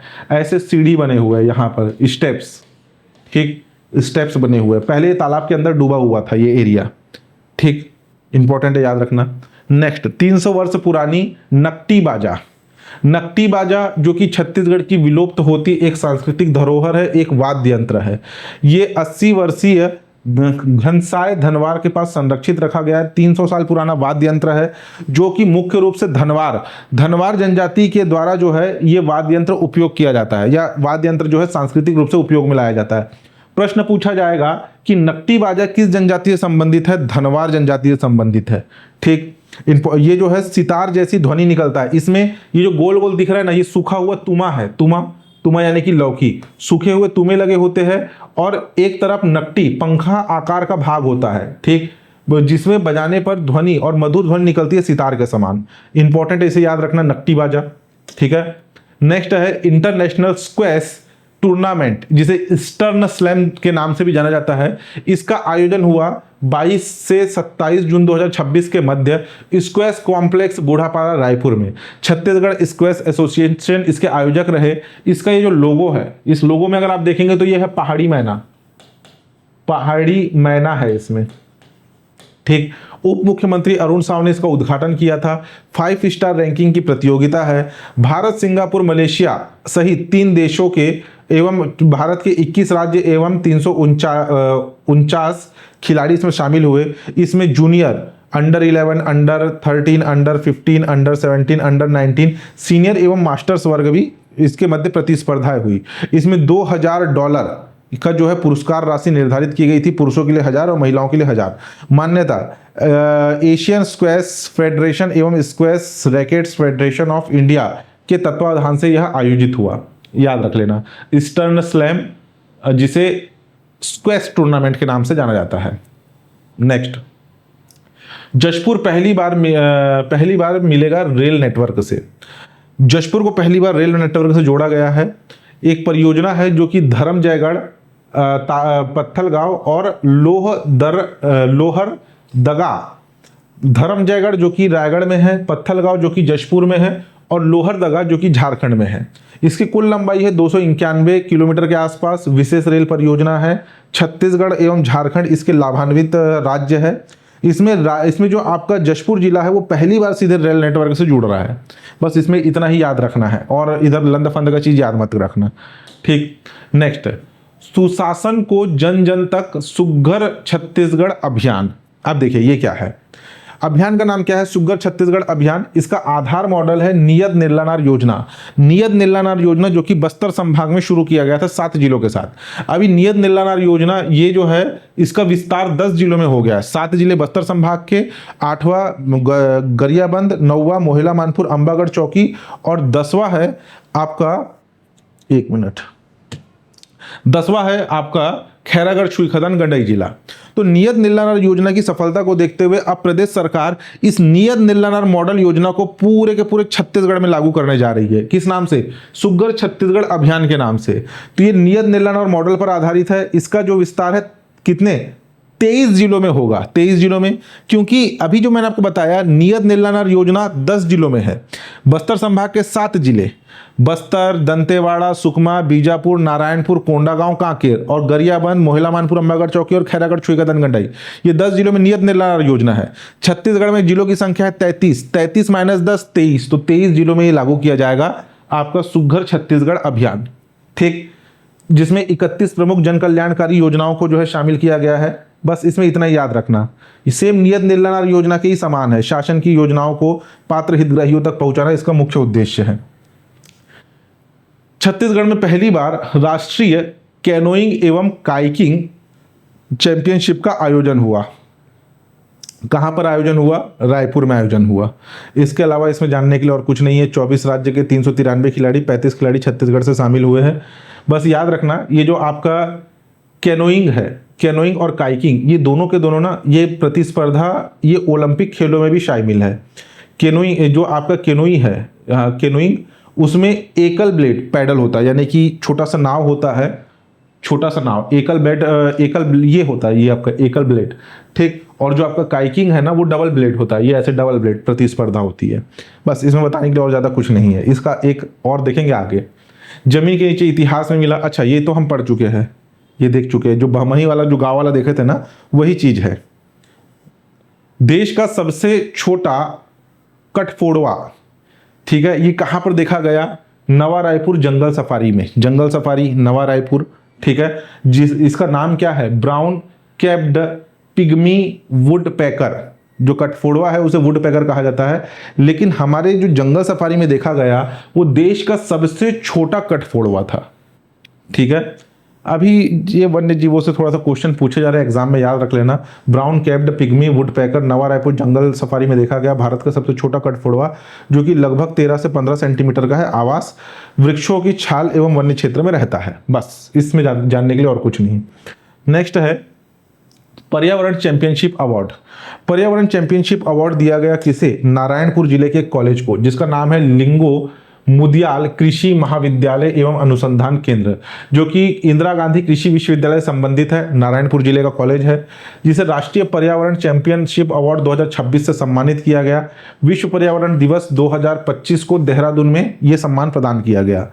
आयोजक नमामि गंगे परियोजना एवं भारतीय वन्यजीव संस्थान के द्वारा जो है ये अवार्ड प्रदान किया गया। चयन का आधार पर्यावरण संरक्षण, जैविक खेती, जल संवर्धन में उत्कृष्ट कार्य के लिए यह पुरस्कार नारायणपुर के कॉलेज को मिला है।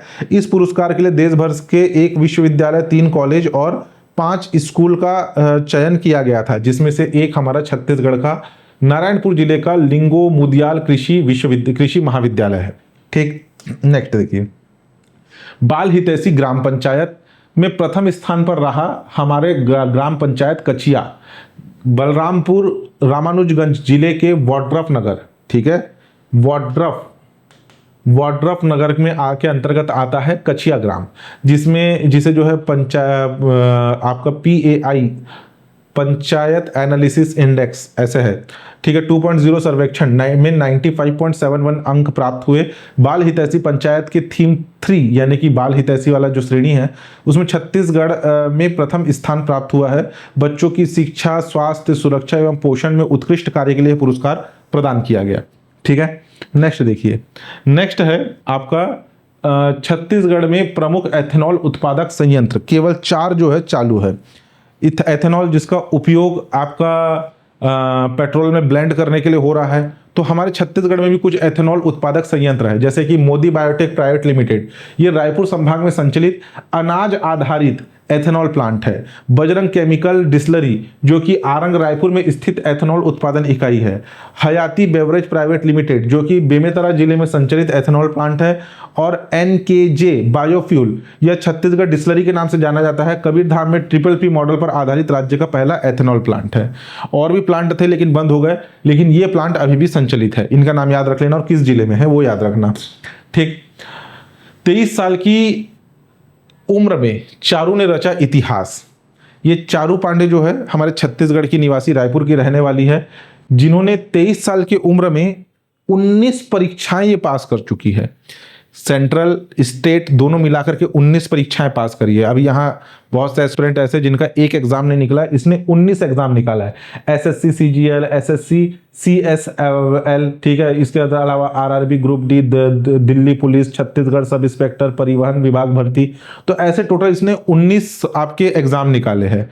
इस कारण से इसे जो है राष्ट्रपति द्रौपदी मुर्मू के द्वारा अभी जो आपका स्वतंत्रता दिवस मनाया जाएगा उसमें पुरस्कार प्रदान किया जाएगा चारू पांडे को, ठीक है। नाम याद रखना इनका, छत्तीसगढ़ की रहने वाली है।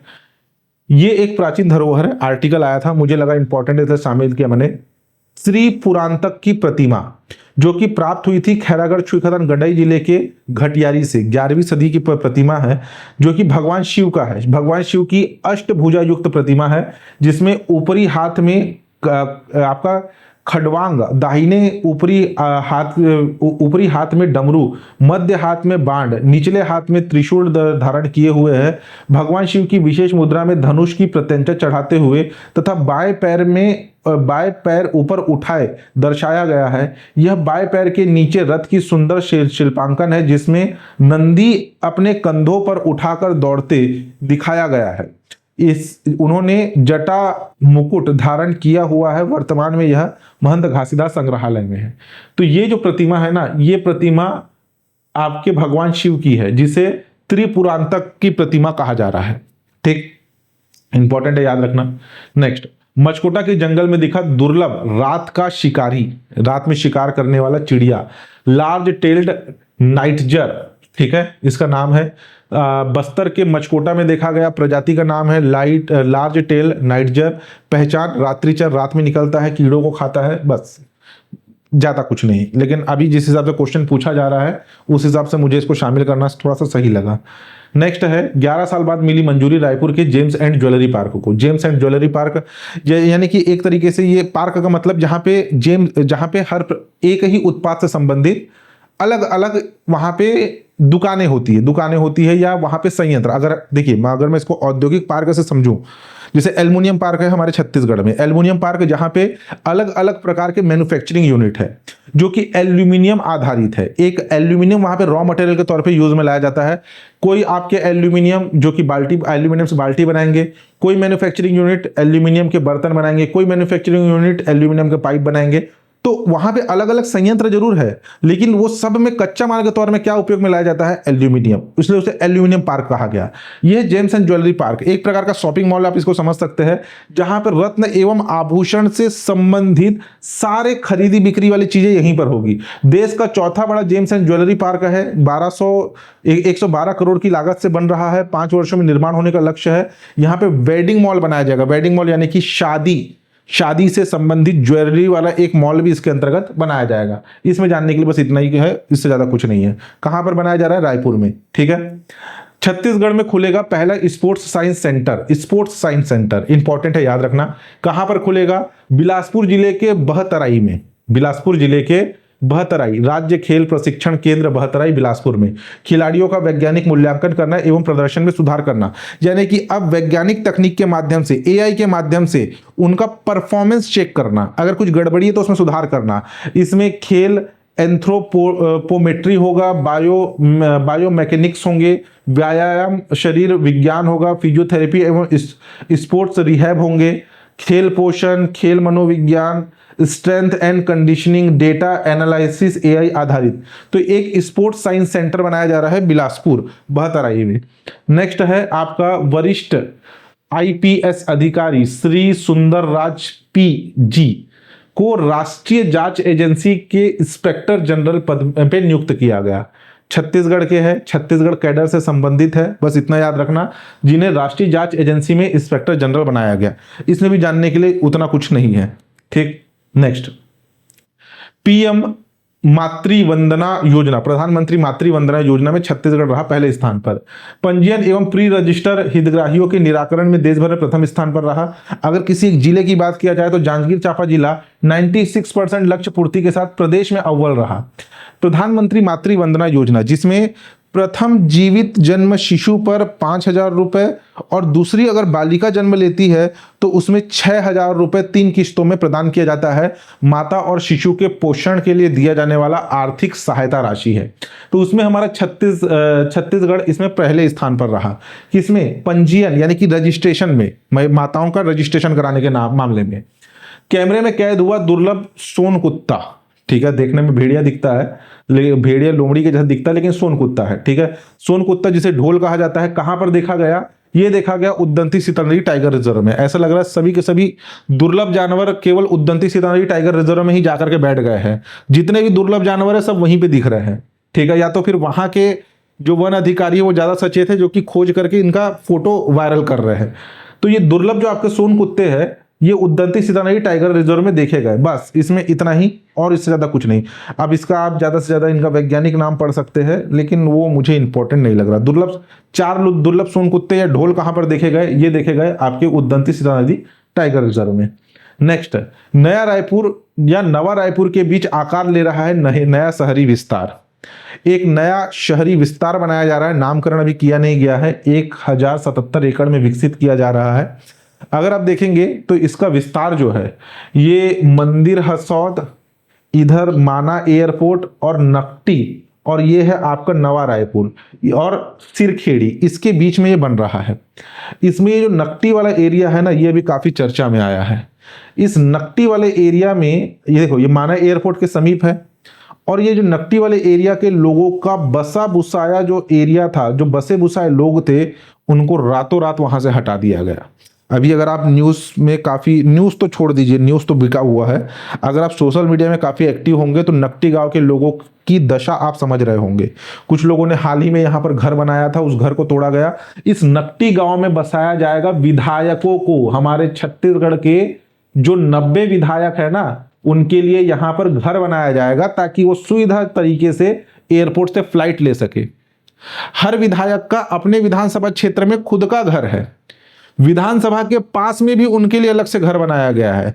अब एयरपोर्ट के समीप उनके लिए, विधायकों के लिए घर बनाया जा रहा है ताकि कहीं पे रात में लैंडिंग हो, दिन में फ्लाइट पकड़ना हो, या कहीं पे फ्लाइट लेट हो तो यहाँ पे आराम से बैठ सके हमारे विधायक। उसके लिए लोगों की बसी बुसाई बस्ती जो है उजाड़ी जा रही है। कितने घर बनाए जाएंगे विधायकों के लिए समझ में नहीं आता। एक विधायक, आपका विधानसभा क्षेत्र है, वहां पे खुद के आपके बड़े घर है, या फिर आपके लिए विधानसभा के आसपास आपके लिए बड़े घर बनाए गए हैं। बसे बुसाए बस्ती को उजाड़ना, उनको दिया जा रहा है एक सिंगल कमरा और एक किचन वाला रूम। मैंने, अगर आप वीडियो देखेंगे ना तो लोगों ने अच्छे काफी, किसी एक व्यक्ति ने तो अभी फरवरी या मार्च में ही नया घर बना करके अपना गृह प्रवेश पूजा करवाया था, उसके घर को उजाड़ दिया गया। लेकिन मीडिया बताएगा नहीं। और इतनी, अब क्या बोलूं, अभी के समय में अगर आप सरकार का विरोध करोगे या उल्टा सीधा बोलोगे ना तो आप ही का सत्यानाश हो जाएगा। मैं इसलिए ज्यादा कुछ नहीं बोलता, क्योंकि मेरे साथ एक बार चैनल हैक हो गया है या कोई एक्शन हो जाएगा तो फिर पूरा चैनल ही गायब हो जाएगा। लेकिन इनकी दशा बहुत बेकार है, बहुत बुरी दशा करके रख दी है सरकार ने। रातों रात घर को पूरा उजाड़ दिया गया, और उन्हें दिया भी गया तो एकदम सिंगल कमरा प्रदान किया गया है। और इसमें से बहुत से जो घर थे ना वो पीएम आवास योजना के तहत बने थे, प्रधानमंत्री आवास योजना। अगर ये घर अगर इलीगल थे तो पीएम आवास योजना में दिए क्यों, पट्टा जारी किए क्यों, निगम को टैक्स दिए क्यों, निगम ने टैक्स लिया क्यों, बात ये आ रही है। देखते हैं, समय की बात है। ठीक है, तो एक नया शहर विकसित हो रहा है, इसको याद रख लेना। नेक्स्ट है अनिमेष कुजूर। अच्छा, ये अनिमेष कुजूर का ये आपको हमारे बुक में मिल जाएगा, बुक से ही उठाया मैंने। ये हमारे भारत के एक स्प्रिंट धावक है जो कि हाल ही में चर्चा में रहे गोलस्को राष्ट्रमंडल खेल जो कि शुरू होने वाला है, इसमें आधिकारिक तौर पर क्वालिफाई हो चुके हैं। इनका जन्म 3 जून 2003 को हुआ। घुईतारंग गांव जशपुर जिले में इनका जन्म हुआ और इनकी पढ़ाई हुई अंबिकापुर जिले के सैनिक स्कूल में। अभी वर्तमान में ये प्रशिक्षण ले रहे हैं Reliance foundation athletics high performance centre Orissa में, ये अपना ट्रेनिंग ले रहे हैं। अगर इनकी उपलब्धियों की बात करें तो अभी हाल ही में 29वें national senior federation cup athletics championship 2026 में 200 मीटर की रेस जो इन्होंने 20.64 सेकंड में पार करके पूरा करके स्वर्ण पदक जीता। 100 मीटर की रेस 10.20 सेकंड में पार करके रजत पदक जीता। इसी साल इन्होंने Saudi athletics grand prix Riyadh Saudi Arab 2026 में 200 मीटर का रेस 20.77 सेकंड में स्वर्ण पदक पूरा करके स्वर्ण पदक जीता। 100 मीटर का रेस 10.44 सेकंड में पूरा करके रजत पदक जीता। 2025 में Dromia international sprint meet Greece में इन्होंने 100 मीटर का रेस 10.18 सेकंड में पार करके कांस्य पदक जीता था। और एशिया एथलेटिक चैंपियनशिप दक्षिण कोरिया 200 मीटर का रेस 20.32 सेकंड में पूरा करके कांस्य पदक जीता। अनिमेष कुजूर इस साल काफी हाईलाइट में रहने वाले एक खिलाड़ी है, तो इनकी 2025 और 26 की प्रतिस्पर्धाओं को याद रखना। ये जो आपका 29वां नेशनल सीनियर फेडरेशन कप हुआ, ये हुआ आपके रांची में, रांची झारखंड में हुआ। इसमें देखिए, रांची झारखंड में हुए 29वें नेशनल फेडरेशन एथलेटिक्स 2026 पंजाब के धावक गुरिंदर वीर सिंह पुरुषों में 100 मीटर की रेस को 10.09 सेकंड में पूरा करके नया राष्ट्रीय रिकॉर्ड बनाया। 100 मीटर की रेस में किसने? गुरिंदर वीर सिंह ने। इसका भी आप देखे होंगे, सरदार जी जो है 10.09 सेकंड में पार किए थे और एक कागज को अपने हाथ में दिखाए थे कि उन्होंने ये रिकॉर्ड को पहले से अपने उसमें लिखा हुआ था। वे 10.10 सेकंड की बाधा पार करने वाले पहले भारतीय एथलेटिक बने। कौन? आपके गुरिंदर वीर सिंह। ठीक, इससे पहले सेमीफाइनल में छत्तीसगढ़ के अनिमेष कुजूर 10.15 सेकंड का समय लेकर के नया रिकॉर्ड बनाया था, लेकिन वो क्या था? वो था सेमीफाइनल। पहले एक रिकॉर्ड बना दिए थे, उस रिकॉर्ड में ये अनिमेष कुजूर ने बनाया था। आपके गुरिंदर वीर जो है वो रिकॉर्ड पार नहीं कर पाए थे, लेकिन जब फाइनल हुआ तब उन्होंने 10.09 सेकंड में पार किया। ठीक, जिसे बाद में गुरिंदर ने फाइनल में तोड़ दिया। अनिमेष कुजूर 100 मीटर की रेस में 10.15 सेकंड सेमीफाइनल का समय निकाल करके AFI द्वारा निर्धारित 10.16 सेकंड का राष्ट्रीय मंडल जो कि गोलस्को में होने वाले राष्ट्रीय मंडल गेम्स है उसका क्वालिफाई मार्क्स पूरा किया था। ठीक, नेक्स्ट देखिए, आकार 2026 छत्तीसगढ़ शासक के सांस्कृतिक विभाग के द्वारा 25 मई से 9 जून के मध्य आयोजित किया गया महंत घासीदास संग्रहालय परिसर में एक प्रकार से क्या था? छत्तीसगढ़ की युवाओं को छत्तीसगढ़ की पारंपरिक कला, शिल्प एवं सांस्कृतिक विरासत से जोड़ने के लिए इसका आयोजन हुआ, जिसमें टेराकोटा, जूट, क्ले आर्ट, ठीक है, रजवार भित्ति चित्रकला, वुडन आपके ट्राइबल आर्ट, मंडला, आपका गोदना, पचवई आर्ट, ठीक, पारंपरिक गहने, भरथरी गायन, कथक, लोकगीत, लोक नृत्य आदि इसमें प्रमुख विधाएं शामिल थे। विशेष AI आधारित कला प्रशिक्षण एवं हस्त कढ़ाई बोनाई आर्ट इसमें शामिल किए गए थे। नेक्स्ट है 36वीं राष्ट्रीय कैनो स्प्रिंट जूनियर महिला एवं सब जूनियर चैंपियनशिप। इसका आयोजन 12 से 14 जून के मध्य हुआ। कहां पर हुआ? नवा रायपुर के सेंध लेक में इसका आयोजन हुआ। इसमें प्रथम स्थान पर रहा मध्य प्रदेश, दूसरे स्थान पर रहा केरल, तीसरे स्थान पर रहा उड़ीसा। इसमें शानदार प्रदर्शन, इसमें जो आपका मेजबान यानी कि हमारे छत्तीसगढ़ में आयोजन हो रहा है नवा रायपुर के सेंध लेक में। छत्तीसगढ़ भी इसमें बेहतरीन प्रदर्शन करते हुए 1 स्वर्ण, 2 रजत और 1 कांस्य, कुल 4 पदक छत्तीसगढ़ ने जीते। इतना याद रख लेना, ठीक है। ये भी आपके इसको आप समझ सकते हैं साधारण भाषा में एक तरीके से नौका दौड़, ठीक, मतलब अगर यहाँ इमेज नहीं है करके आपको बता रहा हूँ, जैसे हमने काइनिंग और कैनोइंग पढ़ा था ना, वैसे टाइप की प्रतिस्पर्धा है। तो यहाँ आपका छत्तीसगढ़ करंट अफेयर मई और जून होता है समाप्त। किसी प्रकार का डाउट होगा तो नीचे कमेंट करके पूछ लेना। चैनल पर नया है तो चैनल को सब्सक्राइब करना, लाइक और शेयर जरूर करना। धन्यवाद। चलिए।